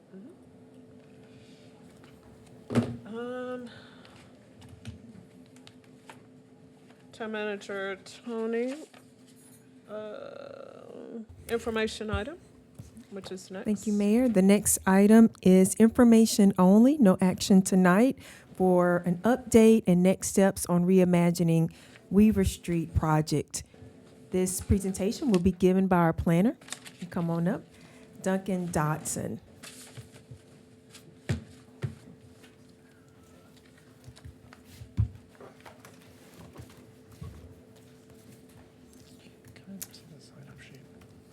Look at Tom's information. Good evening, Town Council and Madam Mayor. Tonight, I will be providing an update on the Reimagining East Weaver Street project. We will go through the engagement done to date, talk about the recommended design for safe implementation for the strongest opportunity for success, talk about the updated cost estimate, and then talk about the standard next steps for the project. As you all are well aware, this interest was expressed in the January work session, and throughout this year we have undergone a series of tasks at the direction of the manager, looking at the capacity study that we presented preliminary results of back in June. At that time, you all directed the manager to get staff to conduct engagement for the community, for residents and business owners, as well as continue working to finalize that capacity study. It was completed on September 19th and posted to the town's website. In the interim, since we've spoken in June, we took the Reimagining Weaver Street item to 4 different downtown area plan events, one at St. Paul's AME, one at the Community School for People Under 6, and 2 Carborough in Motions. In addition, we mailed out a letter on September 17th to residents, business owners, and property owners in the vicinity of East Weaver Street, which noted the study and the NCDOT memo were available online and directed them to the town website that had previous work session items and presentations, and to notify them of this meeting this evening. Much of the feedback that was expressed by the community expressed both support and concern, and resonates with what you have heard this evening here this evening. These excitement for supporting health and social life, that this effort is long overdue and provides greater safety to cyclists and pedestrians, as well as concerns that the traffic congestion impacts due to the closure of the street could affect emergency services and response time delays, business visibility, ADA access, as well as transit. To address this, the town engineer, staff, and NCDOT have finalized the study. And so what we know from the study is that these lane restripings, the stop bar adjustment, and other changes that I will get into detail shortly do address some of the congestion. NCDOT and the engineering consultant recommend maintaining the southbound only direction of Maple Avenue to help address some of the anticipated congestion due to the closure. If you all remember, the conceptual design that you see here on the screen was the one that kind of garnered the most support back at the January work session. This idea of removable bollards on either end and a service lane that could be accessed by solid waste trucks, fire and EMS in the event of an emergency, as well as deliveries. We would explore opportunities to potentially create a pull-off on one side of the closure that vehicles could pull into and idle while the bollard was unlocked. We have also would explore the timing of what that access would be like, whether it would be a specific time of every day or a specific day and time to explore. But we also know that the recommended design does show that there will be relocated vehicular traffic, primarily to Greensboro and Main Street. And in response to the finalized capacity study, Fire and EMS have still expressed a concern that while access to the street is paramount to them being able to respond to emergencies, vehicle stacking and delays in the downtown could impact emergency response time. Chapel Hill Transit has been part of this conversation throughout. They have said they will move the bus stops from East Weaver Street to East Main Street for the F and the CW route. They have expressed that they, in response to the capacity study, they are not sure that those buses will be able to make the left or the right turn, even with the stop bar being moved back. And if the schedule is impacted or those buses are not able to make that turn, that they will either reduce service or remove service from downtown Scarborough for the C and the CW and the F routes. I will go into the restripings quickly, and then we'll come back to this image because there's a lot happening here. I want to make sure you all can see everything that's happening. The biggest things that really address that congestion, when we spoke in June, we talked about a build and a build with improvement scenario. I do have the queuing diagrams as supplemental slides to this presentation, and I'm happy to review them at your leisure. But when NCDOT finalized this study, they said they recommended that we would go ahead and implement this closure with the build with improvement scenario. And so as follows, the southbound left turn lane on North Greensboro Street as you approach Greensboro and Weaver Street would become a southbound through lane only. Rather than having a dedicated left turn lane for northbound traffic moving up Greensboro to turn onto Weaver Street, that would become a left and through lane, shared through lane, and that southbound left exclusive lane would be extended to accommodate more vehicles that are waiting to get through that light. You see here that the stop bar has been moved back 25 feet to accommodate for those bus, fire, and large delivery vehicle movements. Additionally, to see the benefits of the simplification of the intersections at both ends of the closure, as well as the reduced delays over at Main and Roberson, the study recommends that the through lane be swapped over at Main and Roberson. And so this is just a close-up there. That we presented on that in July or in June. There's no change here. I will note in June there was a conversation around converting the loading zone in front of Neal's, in front of 100 East Main, to a right turn exclusive lane. The pavement was measured, and it was found that there is not sufficient pavement width to conduct that at this time. So that is a change from what was described in June and presented on in June. So back to this diagram, we have the three restripings. Minimum changes for safe implementation, again, for the strongest opportunity of success for this project, require design and construction of signals here to see the benefits of simplified intersections at either end of the closure and to minimize the impacts to queuing and delays at other places in the study area. Because we would be pursuing a concept that has removable bollards on either side, as well as a dedicated service lane that, when not occupied by delivery vehicles, solid waste trucks could function as a dedicated bikeway. There would need to be control entrance and exits for cyclists so that they can then move safely back out into kind of shared vehicular traffic on either end of the closure. just some curb realignments, some signage. Again, this is really the kind of the minimum changes that we need to make sure that this is done safely and with as much information for users, pedestrians, cyclists, and and drivers in the downtown area. So the town engineer has provided an updated cost estimate, as you see here. As of note, this does not include costs for the design or construction of the plaza space, the kind of reimagining that we started with the stormwater features. Those would come in at a later phase of this project. So the standard next steps for that, we have the cost estimate that is very different from a bid in hand. So the standard next steps for this project would be to bid out this project and secure kind of an updated finalized cost for this work. Because we are anticipating that because the cost estimate is coming in about $104,000 over what was approved in the CIP, the adopted CIP, the anticipation is that we would come back with a budget amendment to meet the actual cost of phase 1 construction based off those bids in hand, and to authorize the town manager to execute contracts with those project vendors. So that is all I have this evening. Like I said, I have the queuing diagrams that we showed at the last meeting. I have the capacity study here. I have information about the letters and responses that we've received over the course of the engagement. And there are other staff here who can answer any questions you have. Thank you very much. All right, thank you. Thank you for your presentation. Council members, any comments or questions? I see Mayor Pro Tem now.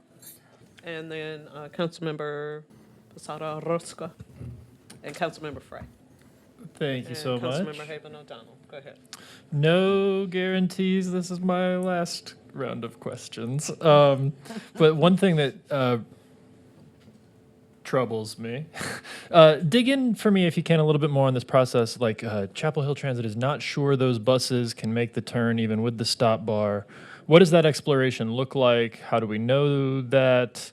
What are the next steps in assessing? I mean, not just the buses, that is my primary concern, but there's, if that stop bar doesn't work, a lot of vehicles aren't using that intersection well. Sure. Great question. And the summary of it is most of the things that we can predict, that we can anticipate, we have tried to answer with the design, and there are a handful of things that we cannot know for sure until the street is closed.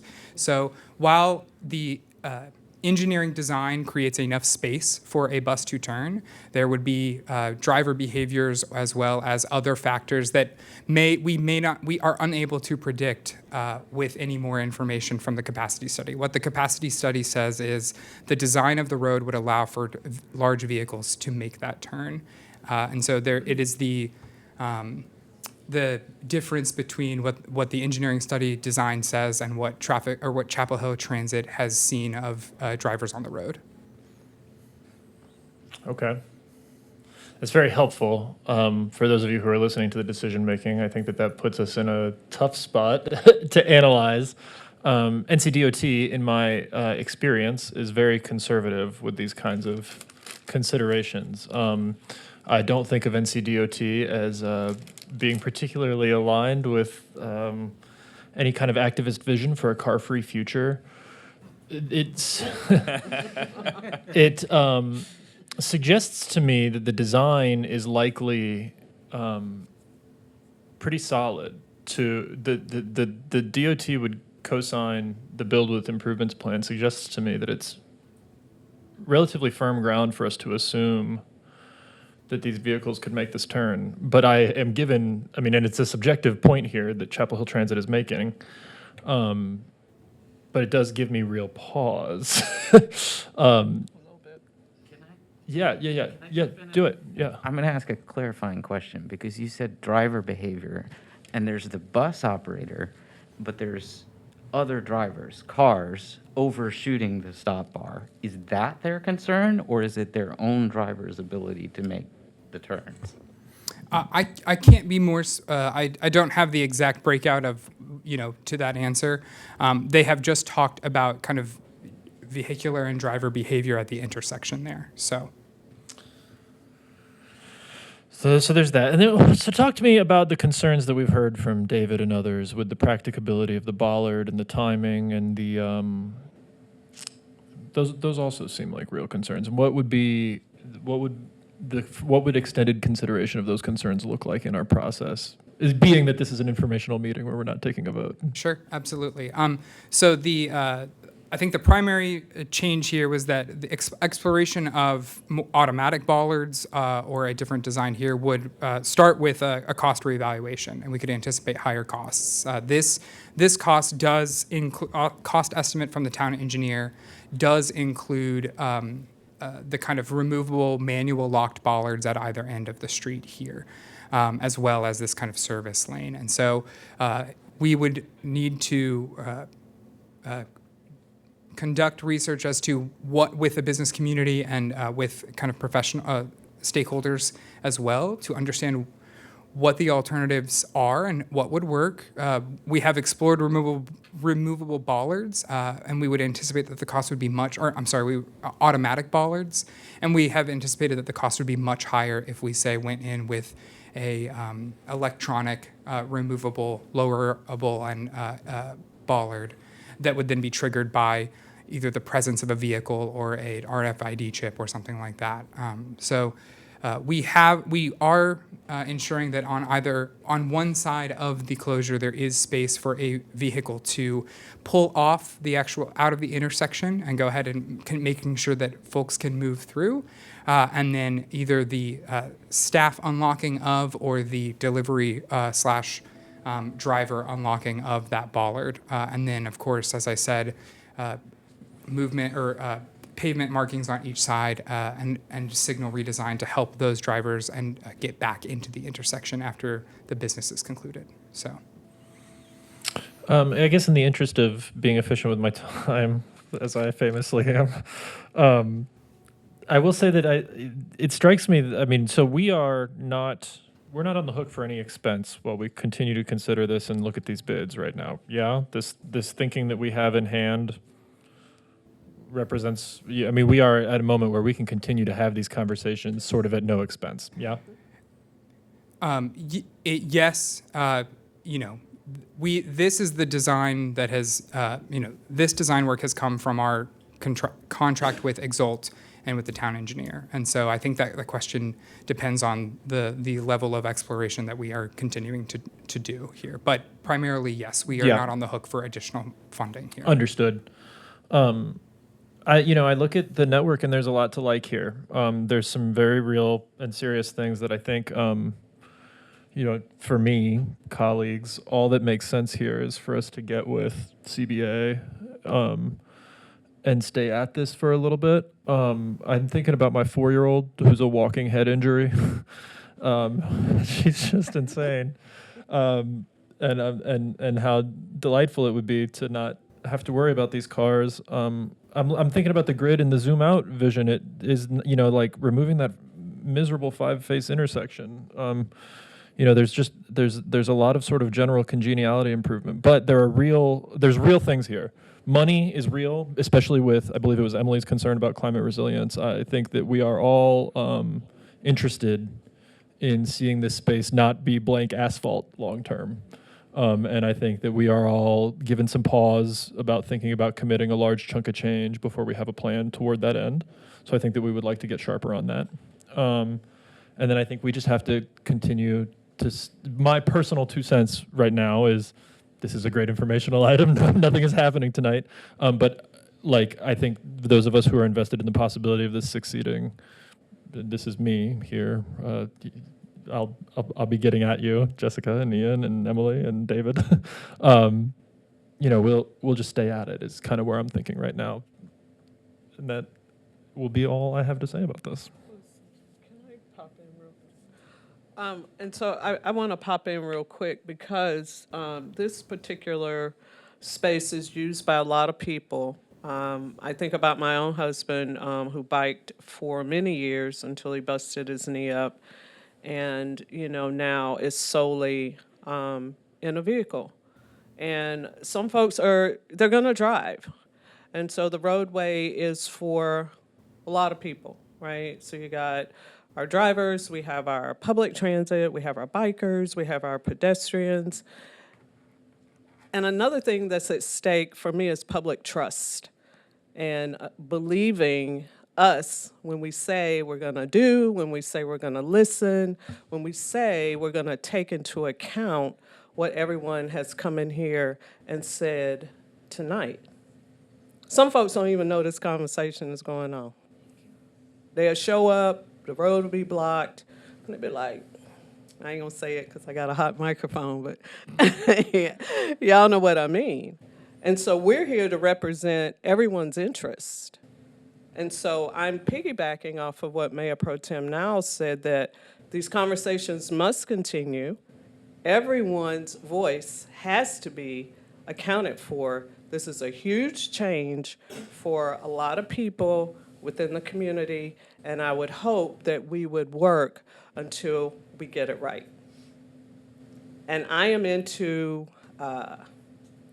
seeing this on the ground, right? So I know we've had these computer modeling and all this stuff, but also like, what would it really be like to have East Weaver Street blocked off as a pilot, to see what it's like, to get a feel for it, to just see what's going on with it? Because I think to talk about it and to be in theory is going to be a lot different, you know, when it's blocked off and people don't have access to it, traffic spilling over on other streets. This is what's important to me, the public's trust, because we're living in a time where, you know, elected officials, you know, folks are looking and saying, are you or aren't you?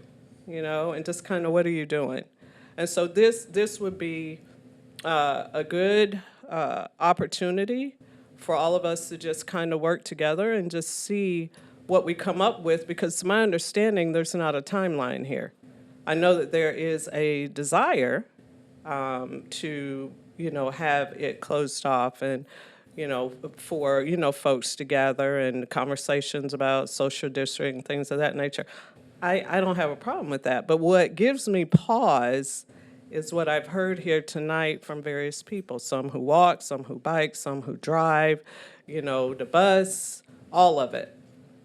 And then there are those who don't even know this is happening and could be impacted by a decision from this dais.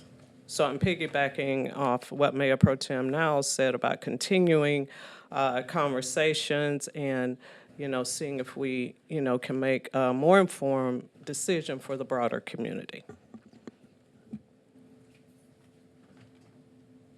Councilmember, I'm going to say it, Posada Orozco. Thank you, Madam Mayor. So I have a couple of concerns at the moment, two pretty major. The first one being around transit, and I think, you know, the mayor pro tem already addressed this, but just so that I get this right, we won't know whether or not there'll be routes on Weaver until and if this is done, right? Am I understanding that correctly? That we have a concept that says it's doable, but we have the transit system saying we have to see if it actually happens before we know we are going to have to either remove or not, or, you know, move the routes or just eliminate them altogether. In response to the finalized capacity study, Chapel Hill Transit has said we will need to see if those buses can in fact make those movements and how service is affected. And then but contingent on that, we could reduce or remove service, those routes. Okay, so I'm going to be frank with all of my colleagues up here. Unless I have that answer, I'm not going to support this, period. Like for me, I think that is a big key. And while I want to see this happen, until I have a yes or no and what that's going to be impacting, I just want to be completely honest with folks on this dais. And that's going to be a major concern for me. And I don't mean to be overly enthusiastic about this, but there's a piece that is impacting so many of the community that we're trying to serve. We're talking about some nonprofits on that route that people rely on those bus stops to be able to get to. And if we are looking at unable to answer the question whether or not those routes are going to be there, while we're going to be supporting a lot of folks with this change, we could be impacting many of the folks that need those services. And we're not just talking about folks who are fully able. And I mean, yeah, we move it down one road, people have to walk a couple of blocks. There's some folks who will all access those programs that I've worked at who will not go to those programs because they won't be able to access them. So I'm going to be completely frank with folks until we have the answer, at least, and I'm one of 7. So there's that. Cost is another one of my concerns, and I brought this up at the budget hearing as well. I would kind of want to understand a little bit more what some of those implications look like here specifically, if we're going to continue having these, looking into this, addressing some of the concerns around the bollards and like what's going to actually cost for us to have something that is both safe for folks, but also usable for the restaurants and businesses on that road. It's going to be important for me. And then on the community engagement piece, I think we've brought this up multiple times, and we do have, I have a serious concern around towing, right? We've already seen some of the towing disasters that have happened in that area. If we're now opening that street up, has there been conversations with folks in charge of towing, primarily in the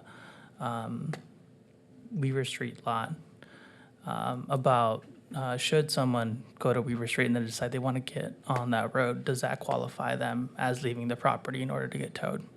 And I have someone shaking their head back there, but has the town had that official conversation yet? That is a better question for John Hartman Brown, who has been communicating directly with business owners about this project. And so I would turn it over to our Economic Development Director, John Hartman Brown, to answer that question. Good evening, everyone. I would, those are a very specific conversation that we would, of course, need to have with the property owner.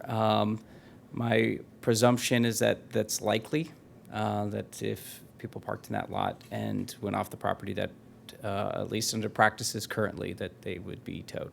So yes, we can continue to have that conversation with the property owner, however. So thank you. And for folks on the side, as I know that the person in charge of that is in the room, but people watching at home may not know this, but I think this is a key point for us to continue to have conversations, because we need to, that's something that we need to answer. Whatever needs to happen if we move this forward to not see the same results that we had, a year or two ago. And, we all had all the conversations with community members and the emails and all that fun stuff. So I think those are where I'm at right now. I go back to them. Thank you, John. Yeah, so that's, I'll pause there. While I think I would love to see this. I want these answers before I'm willing to put my name towards this project. Thank you, Madam Mayor. Thank you, Madam Mayor. I suspect that we're going to be on the same page with each other, that we're not interested in jeopardizing bus service. I do have a question, not for you, Duncan, but for Chapel Hill Transit, that I hope will get conveyed, about what Carrboro can do to help them have greater certainty in that outcome. If they've got concerns, for instance, about driver training or something like that, we'd like to hear about it. If their concern is that Carrboro is going to allow drivers to sit out in the middle of an intersection because they feel like it, and that's going to block the buses from getting through, I think we have other means to handle that. We're not just going to let that happen willy-nilly, right? Because it's the same as any other intersection. We would not be permitting drivers to just roll on out into the middle and stop halfway through. I take my colleague's question about towing, but as I understand it, under state law, the only person who can answer questions about what Carmel will and will not do is Mr. Millions. It's not in our scope. I have a couple of questions, Duncan, about sort of how the price estimate was arrived at. Could you share a little more information about the kind of removable bollards we're talking about? Because I'm sort of thinking, what I'm familiar with is you got the kind you see down on UNC's campus where you unlock it and it falls down. You've got the sort of fun spring-loaded ones where you can press them into the ground, and then if you unlock them, they pop back up. And then you've got the fancy electronic ones, usually where you have an RFID chip. I'm assuming something like a chip, because if it opened, they have these lovely ones that they use for low speed and low traffic roads in Europe, where they're automated. Mm-hmm. But if you allow that to work for any vehicle, then it is effectively not closed to vehicles in the US especially.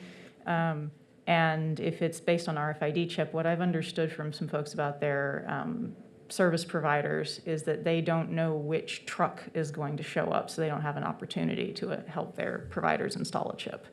Could you share a little bit more about what kind of, leaving aside the automatic ones for the moment for budget as well as feasibility reasons, what kind of removable bollards you've looked at? Sure. Staff and the town engineer looked at some of the removable bollards that we already have in place around town, like over on the Lubbock Cotton Bikeway, Roberson, or not Roberson, sorry. I guess to quickly get to the answer to your question, the ones that flip down that's what this cost estimate includes here, the ones that flip down. Thanks, that makes sense. And that cost estimate doesn't, if I'm looking at this image that we've got up on the screen, which shows removable bollards, planters, and then a number of other things. And if I understand correctly, the estimate includes only the removable bollards and the planters and nothing else that's depicted here. Is that right? Correct. Okay, got it. Could you tell us a little bit more about what or whether there's been any consideration of the role that the parking lot behind Century Center has to play in this design? I've had some very helpful conversations with members of the CBA who've helped sort of given me a good picture of what the delivery and logistics process looks like for the businesses that are in this block, right? The ones that are affected. And one of the questions that came up was, hey, is there I've got drivers who, even if you gave them an RFID chip, wouldn't show up on time or wouldn't show up in the right place. That businesses along this area already sometimes deal with deliveries that just stop on Main Street and hop out, regardless of what the traffic setup is. Now that happens today, so that's not in our scope because it's already occurring. But what I was trying to understand is, for this design, what happens to the north end of the parking lot here behind Century Center? Because right now that sort of feeds out into the street. And has there been any consideration to whether or not that space could help resolve any some logistics concerns in a different way? For instance, if that's access, because I believe that gives access to the back of the Century Center to immediately next to Tesoro and Jade Palace, and what I understand is a reasonable distance from Spotted Dog. I'll leave it for you there. Okay. Thanks, Duncan. Thank you, Councilmember Frey. That has been part of the conversation. We do know that some delivery vehicles as well will pull in when Main Street is, at this time now, when Main Street is crowded, to go ahead and stop and make those deliveries. In conversation with our police chief, and even in some of the responses that we got in the mail to the letter that we sent out, folks had kind of expressed some questions and concerns about the truck being able to turn around. Currently, this would be envisioned as blocked off, not able to kind of turn right onto that. Though we could explore pass through during times when it is open for the pedestrian space is open for delivery or solid waste collection. But the ability for the trucks to turn around, or as well as if the congestion projections by the study are accurate, then there is not a lot of space backed up for eastbound traffic and westbound traffic on that block of East Main Street for a large vehicle actually pull out back into the road. And so it is then impacting the schedule for trucks that have pulled in there to make deliveries or to address services. Duncan, could you clarify that last bit? So you're saying that there is or there isn't a way for the trucks to get back out if they were able to use that space. So there is space, although tight, for trucks to be able to kind of, it'd be like a K turn, but with maybe a few more than just K. A few extra arms. Yeah, okay. an asterisk turn. I guess question in the conversation with our police was the distance here from the intersection to the actual driveway cutout access point here. Some of these queuing diagrams show queuing far beyond where that actual access point is. Here we go. Greensboro and Main Street. Yes, you can see here. They show that cars couldn't be backed up beyond that point, and so then it is again dependent on vehicles allowing space for a delivery truck or any kind of truck to actually get back out onto the road there. Got it, thank you. The other feedback that I heard that was very helpful was that this design sort of envisions, if I understand right, that so the bollards being unlocked, would they be unlocked for a particular scheduled part of the day? Would they be, is it like somebody at the business has a key and can go out and unlock it if a delivery turns up out of schedule? What's the idea that we have envisioned so far? That is still something that we need to home in on. One idea is to give drivers keys or business owners keys. Another is to dedicate staff. There are not always staff present at the Century Center or at Town Hall who could be able to do that. So more exploration is needed into exactly the logistics of how that will work. All right, thank you. I really appreciate that you brought up this, and I wonder if you have one of these for the intersection of East Main and Roberson for the PM. Perfect, thank you. And the purple line, just for the folks that are listening, and the purple line is the build with improvements. Last time we spoke about kind of this kind of turquoise line. That's what we were considering. But this change would the forecasting is that purple queuing diagram there. Thanks. This is something that I wanted to highlight, and particularly hearing from folks who spoke today, including Ms. Clementine, who are saying that they are currently, and I just want to emphasize that in this diagram, currently is orange. They are currently having problems with cars queuing in a variety of places.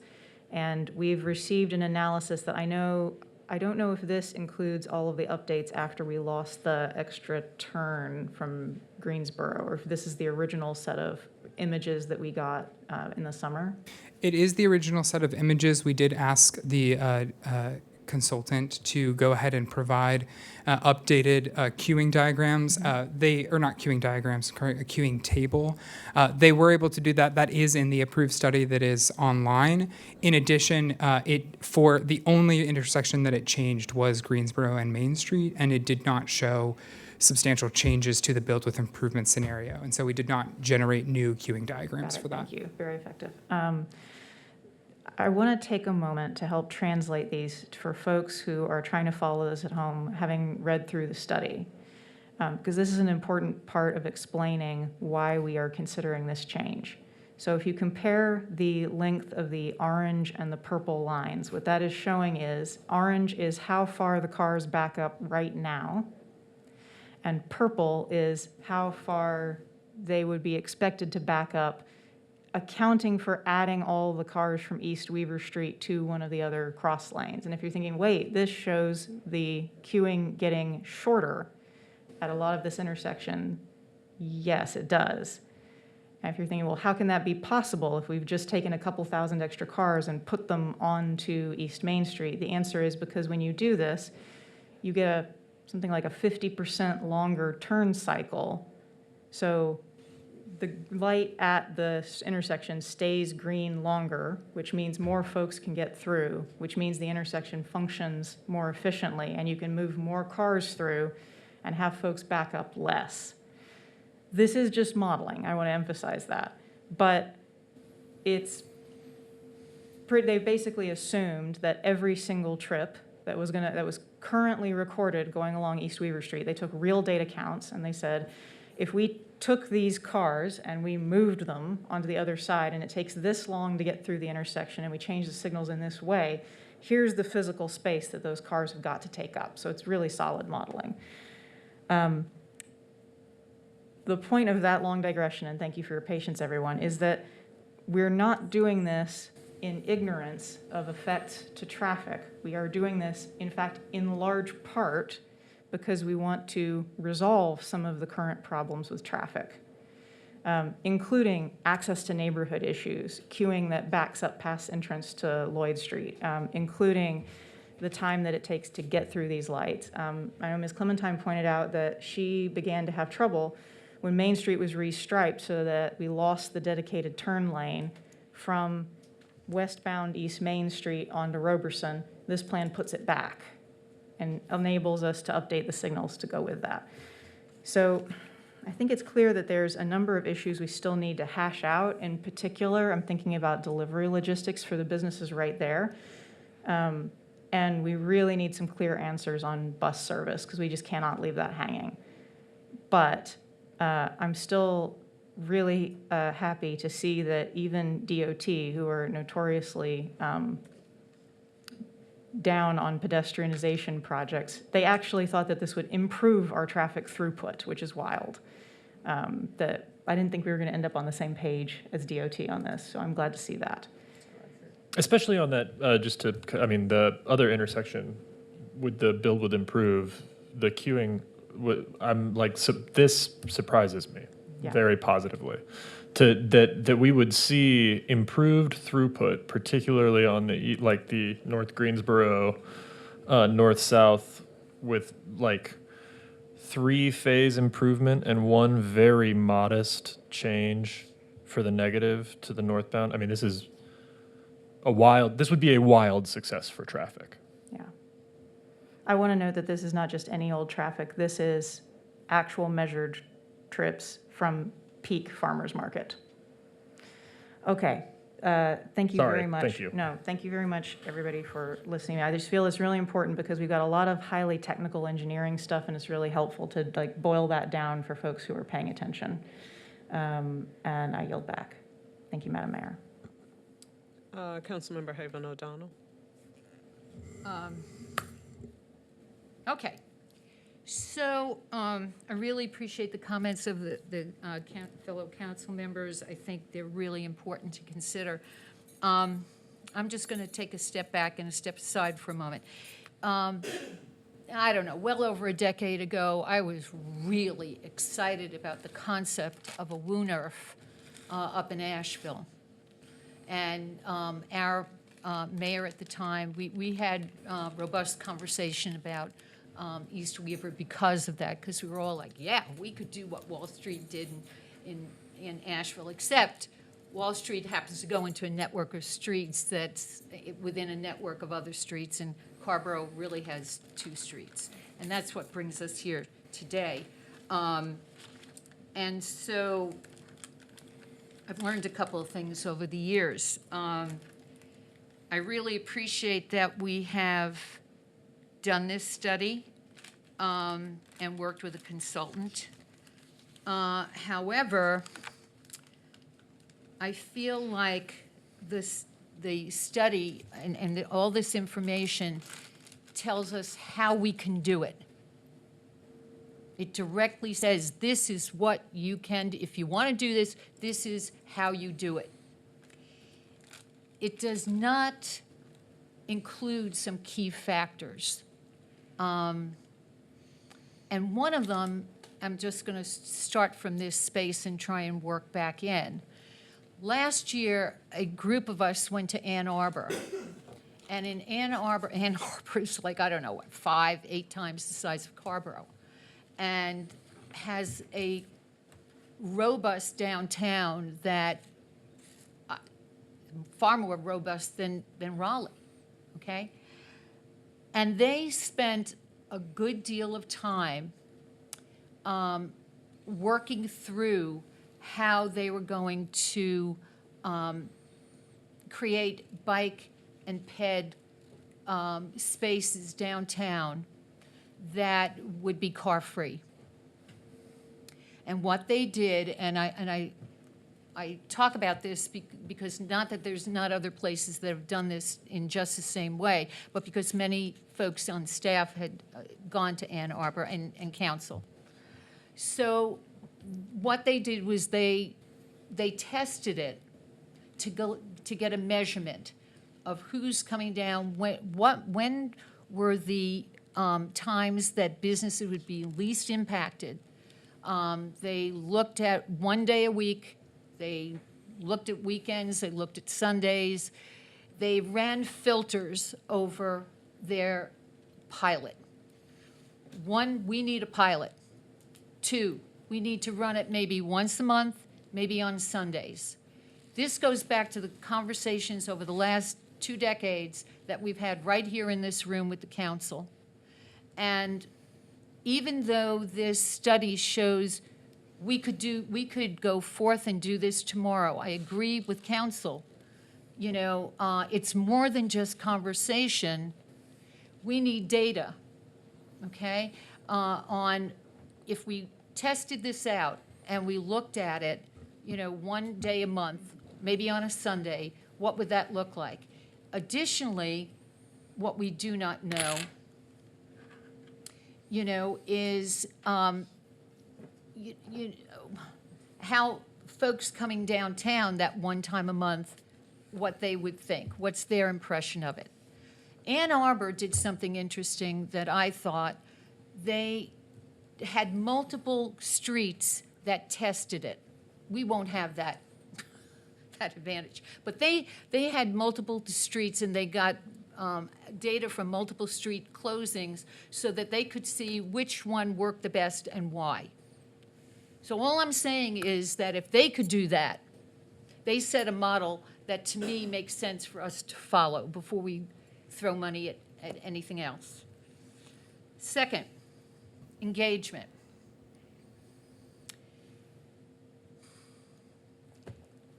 Staff has reported that engagement occurred, and it bulleted out 4 places neighborhood engagement occurred, which means that folks had to come downtown to come to these engagements. None of the engagement occurred in the neighborhoods north or south of Carborough's downtown. Those are the people who have to drive, or very often do not have a bus option. They are not included in this. So in terms of engagement, we're also just not ready, because the engagement process needs to go out into the neighborhoods to the people who will drive, the people who are going to these restaurants, and if nothing else, they will park at the Drakeford, or they will park at the deck, the Hampton deck, okay? So they would have to be coming through, especially those in North Carborough. We for a very long time were dedicated to the local living economy. I fear that if we do not pilot this and get clear data on who's coming and from how far away and under what circumstances, we will not know about the business that will be lost. This, to me, I understand the how. I'm a science educator. I get it, okay? But what I'm concerned about are the economics, because we have 2 kinds of economics. The economics that are driving this little engine that's downtown with a couple of hundred businesses, you know, where are people coming from? They're not all coming because they're walking and cycling. We cannot have the dollars leaking to North Carborough, that if we create something down here that's 24/7 immediately, we just have no idea who's going to say, I'm not dealing with it. That's what's happened to Chapel Hill. It's just words of caution, because downtown Carborough is hometown to nearly 22,000 people, and they all don't live immediate to downtown. In fact, we keep building further and further out without thinking those are the people whose money we need downtown. So the economics of keeping our businesses thriving and vibrant and people circulating our dollars locally so we're not leaking them, not even leaking them, I'm sorry, Chapel Hill to Chapel Hill. But in addition, knowing that the community of folks who are in vehicles other than a bicycle and a bus are welcome. This last week, we had an EV rodeo, okay? A lot of folks in Carborough are buying hybrids, they're buying EV vehicles. We're supporting that with EV stations. We know that there's going to be vehicles, and they're going to be emissions-free. So, why are we talking out of both sides of our mouths and saying we want to be car-free when we're supporting, a future that is going to say change the kind of vehicle you have, and we're going to support you.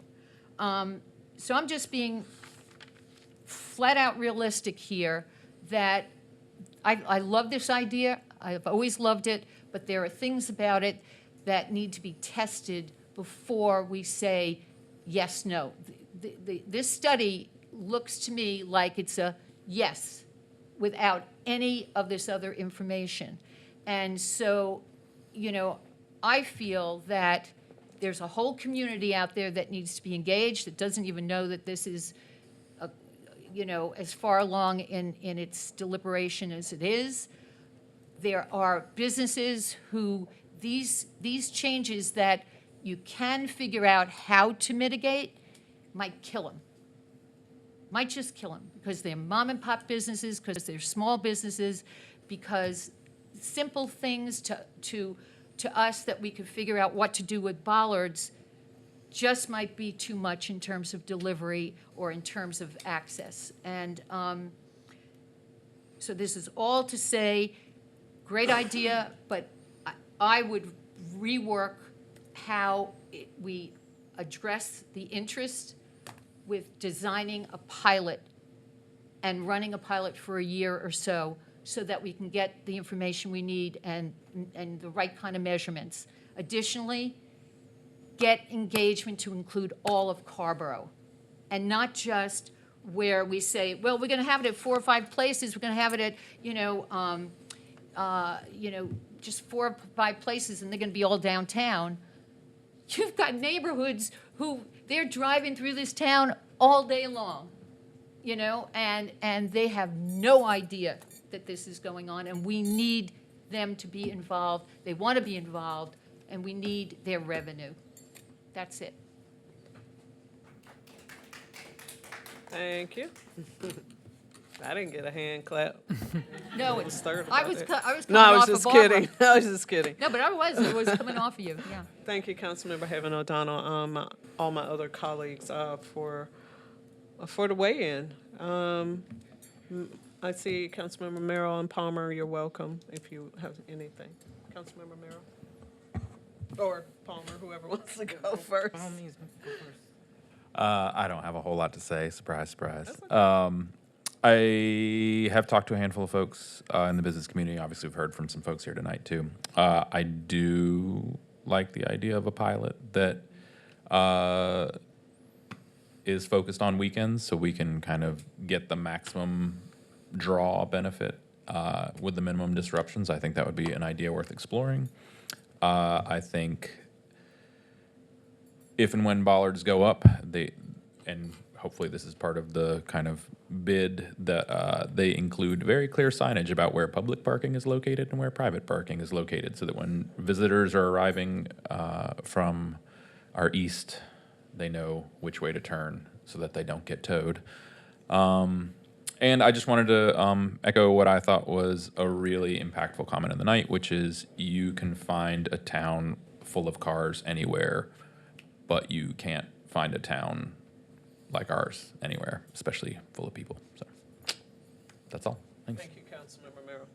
Councilmember Palmer, if you have anything. Yeah, I wanted to echo my colleagues who have concerns about losing the FNCW or disruptions to FNCW. That for me, that and the concerns about emergency service delivery are the potential deal breakers. And so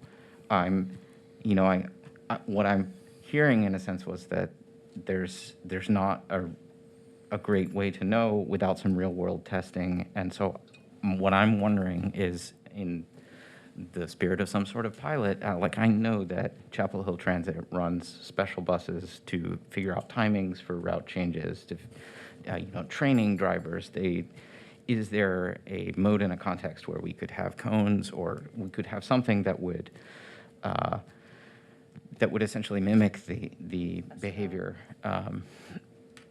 And I'm sorry. I apologize. I muttered so that they can test it out in real So world yes, conditions. something so that Chapel Hill Transit can get a test that captures their concerns. Because as I asked before, as I sit here, I don't have a clear picture of what their concern is. Is it about their operators, or is it about Carborough driver behavior? Which, as Councilmember Frey said before, we have tools that can deal with that are outside the scope of this.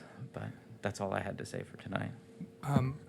We will have to examine what a test would entail, including the capacity for and cost of staff presence, depending on what those barricades look like. I do want to point out that the Chapel Hill Transit response, as well as the other responses, is to the build with improvements scenario. If we were to test and not make signal and not pay for signal redesign and changes, we would get information on something that the capacity study doesn't consider, which would be no lane reallocations, no restripings, no changes there. And so we would need to examine what the cost and scope of a pilot would entail. And if I could jump in on that, I think that should guide our discussions, which is not to say that we should jam through this plan without a pilot, but that a pilot for this plan is likely not feasible. But that doesn't mean that, say, like an Ann Arbor model, like evenings and weekends, something like that might not be feasible. But to pilot the particular design that we are considering here to achieve, one of the we're thinking quite a bit about the people who drive to downtown. I think if we did community engagement and told them that traffic was going to get better downtown, they'd likely be pretty happy. But I think we can do that. The problem with the pilot would be particularly this stop bar. And so this is just a little note for us as we move forward here. And for those of you following at home, my interest is not let's do this right now. My interest is, I think a pilot is likely not viable toward this particular end goal, but a pilot of something like, say, Thursday evening through Sunday morning, like Ann Arbor is doing, that may well be more viable. But since that has come up tonight, I felt like I wanted to weigh in, just because I think, we are just not able to test this, to Duncan's point. May I? I just want to echo and reiterate that the build with improvements, the improvements, I have to take a step back. Folks at home may not have gone to as many meetings involving DOT. I don't want to disrespect anyone working in DOT. They're working great, but they're working within state laws that exist right now, which is 90% highway funding for, say, the context where we get pedestrian improvements is because there's demonstratedly unsafe space, right? It is not, DOT never says, oh yeah, let's do this because pedestrian access is going to get better just on its own. They just don't do, even with no penalty to cars. That just doesn't happen, right? So I just want to echo and reiterate that what DOT gave a thumbs up to is this build with improvements, which means cars do better. I'm going to say that one more time for emphasis. Build with improvements, cars do better. On the whole, there are little places where that's not true. But even if we can't test, or maybe especially if we can't test, I think that's a reason to get more information. That's a reason to go further along and figure out what those tripping hazards are with the C, W, and the F because to me, those are deal breakers. We can't risk that. Councilmember Frey? Thank you, Madam Mayor, and I won't test your patience again like I did last time. You wasn't testing my patience. All right, thank you, Madam Mayor. There's something I wanted to note here is that I think it is possible to, let's break this apart, right? Because we are hearing a lot of business concerns about visibility and pedestrian traffic, ADA, some delivery, depending on when we do this, right? Some folks are coming to us and saying, this is great, but could you please do it weekends? The trick is we don't get the traffic improvements if we do this on weekends, because if we do it on weekends, we can't redo the signal timing or restripe the pavement. So there isn't a viable pilot for the build with improvements part of this. That doesn't mean that we couldn't do a viable pilot for business visibility and access. So thinking about breaking these apart, what can we do to help the businesses that will be right along this stretch assess what changes they can expect in pedestrian traffic? I'm reminded that internationally there is this like pretty much ironclad rule, which is when you build a bike lane, the businesses along it hate it until it's in, at which point they tell you, you can never take that away because my business just spiked. You get a lot of traffic from bike and ped, but it can be really hard for businesses to see that in advance because they're only seeing the cars, and it's hard for them to do that kind of measure, for them to measure that. So I'd be interested to know if there's something we can do in terms of a weekend or evening closure that would help businesses see the traffic impacts, the foot traffic impacts into their stores as separate from the part of the car traffic, which I think the modeling does a good job of showing us. So maybe we can split those apart and help make this a little bit easier to work with the owners right there to give them some more clarity in what's coming. All right, thanks, that's my thought. Anything else? Chief Potter is available to answer some more questions about large vehicles making that right turn, if you all would like to hear from him this evening as well. Yeah, and before we hear from him, again, I'm going to reiterate the importance of more engagement, which I feel like it is critical, as well as working with our local businesses to see, just what the impact is. It doesn't matter to me about the pilot with build, what's being put in front of us, whatever. All this could be changed, right? We don't have a timeline for this project, but what I do want is buy-in. I want community buy-in. I want local business buy-in as much as possible, and for voices to be heard and accounted for. And with that, Chief Potter would love to hear from you. Thanks. Good evening, Mayor and Council. Wasn't planning on speaking, but just with some of the questions, I don't want to speak for Chapel Hill Transit, but I think I can approach from a similar perspective. And the answer to your questions is all of the above. So there are some concerns with drivers. We are all faced with driver shortages. We are faced with newer drivers driving that the biggest thing that they've driven is a Honda Accord, and now we're putting them in a fire truck. So that's a difficult turn to make when you're doing that. Beyond that, though, it is narrow there. So a vehicle that stays too close to the lane in what is now a left turn lane, if they are too close to that white line, you can't swing to make that turn at all. So that's potentially problematic. If that's a bigger, larger vehicle, a delivery vehicle, an Amazon truck that's sitting there, then you may have trouble making that turn just based on the other vehicles that are there. We also already in this area have problems with vehicles stopping even just a foot or 2 feet beyond that stop bar, which then makes that turn impossible. And with queuing, those vehicles can't then back up to allow the vehicle to make the turn.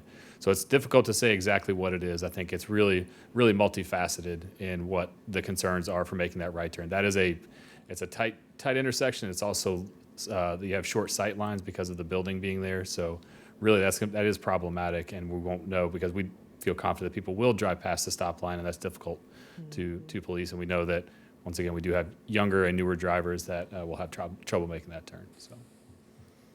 Thank you for that. Yep, just want to, like I said, I don't want to speak for Chapel Hill Transit, but I'm guessing our concerns are probably similar. So. Any questions for? No, thank you. Chief Potter? All right.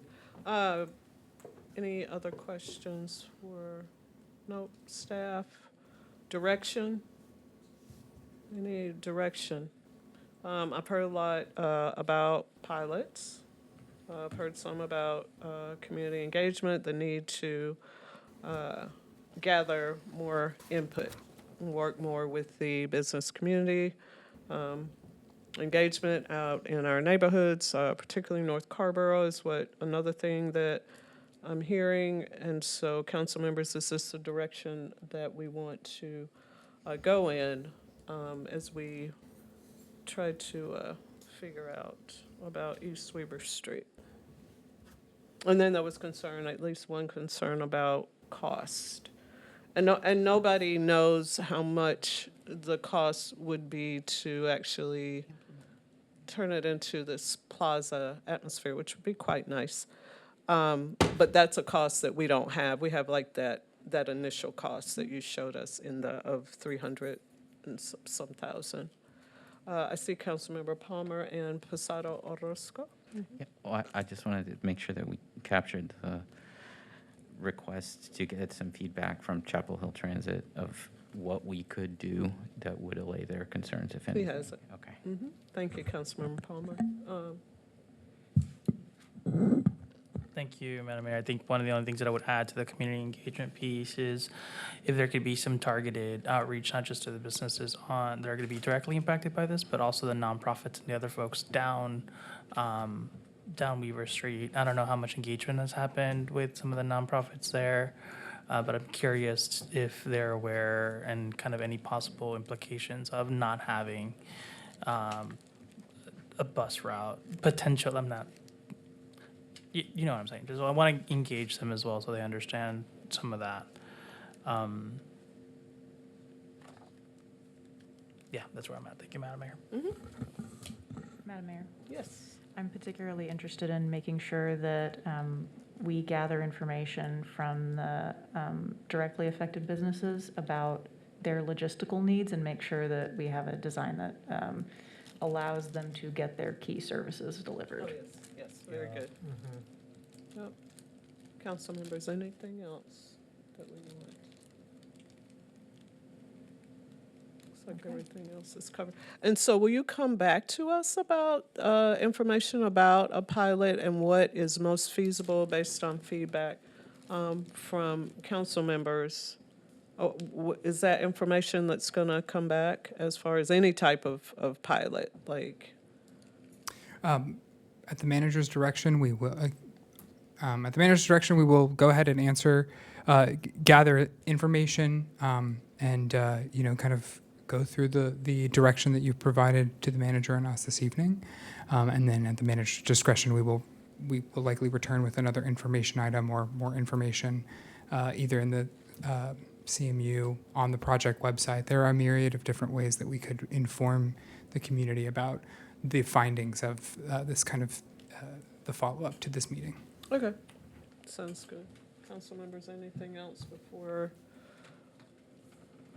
Nothing?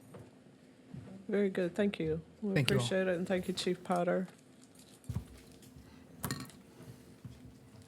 So we just were to receive that information, and we did.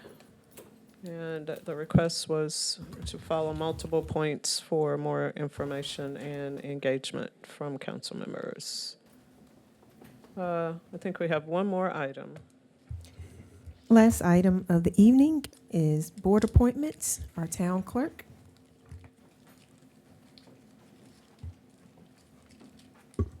Good evening, Mayor and Council. We get to the fun stuff now.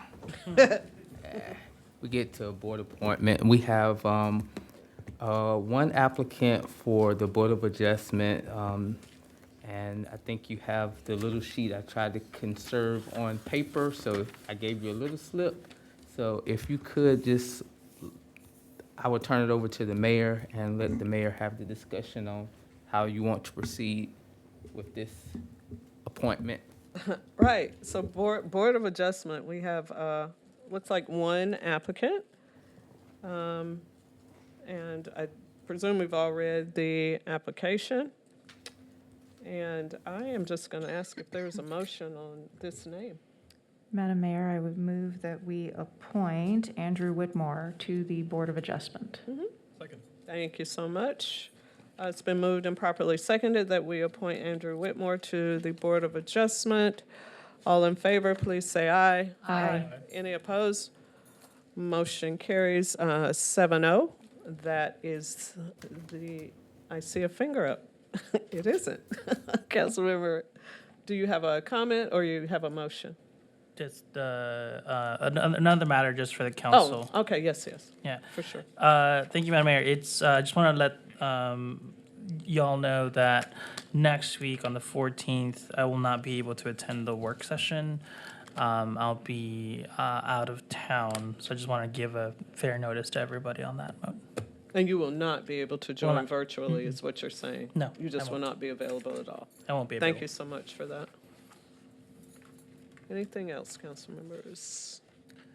Motion to adjourn. There it is. Seconded. All right, so it's been moved and properly seconded that we adjourn the meeting. All in favor, please say aye. Aye. Any opposed, motion carries 7-0. We are adjourned. Let's go.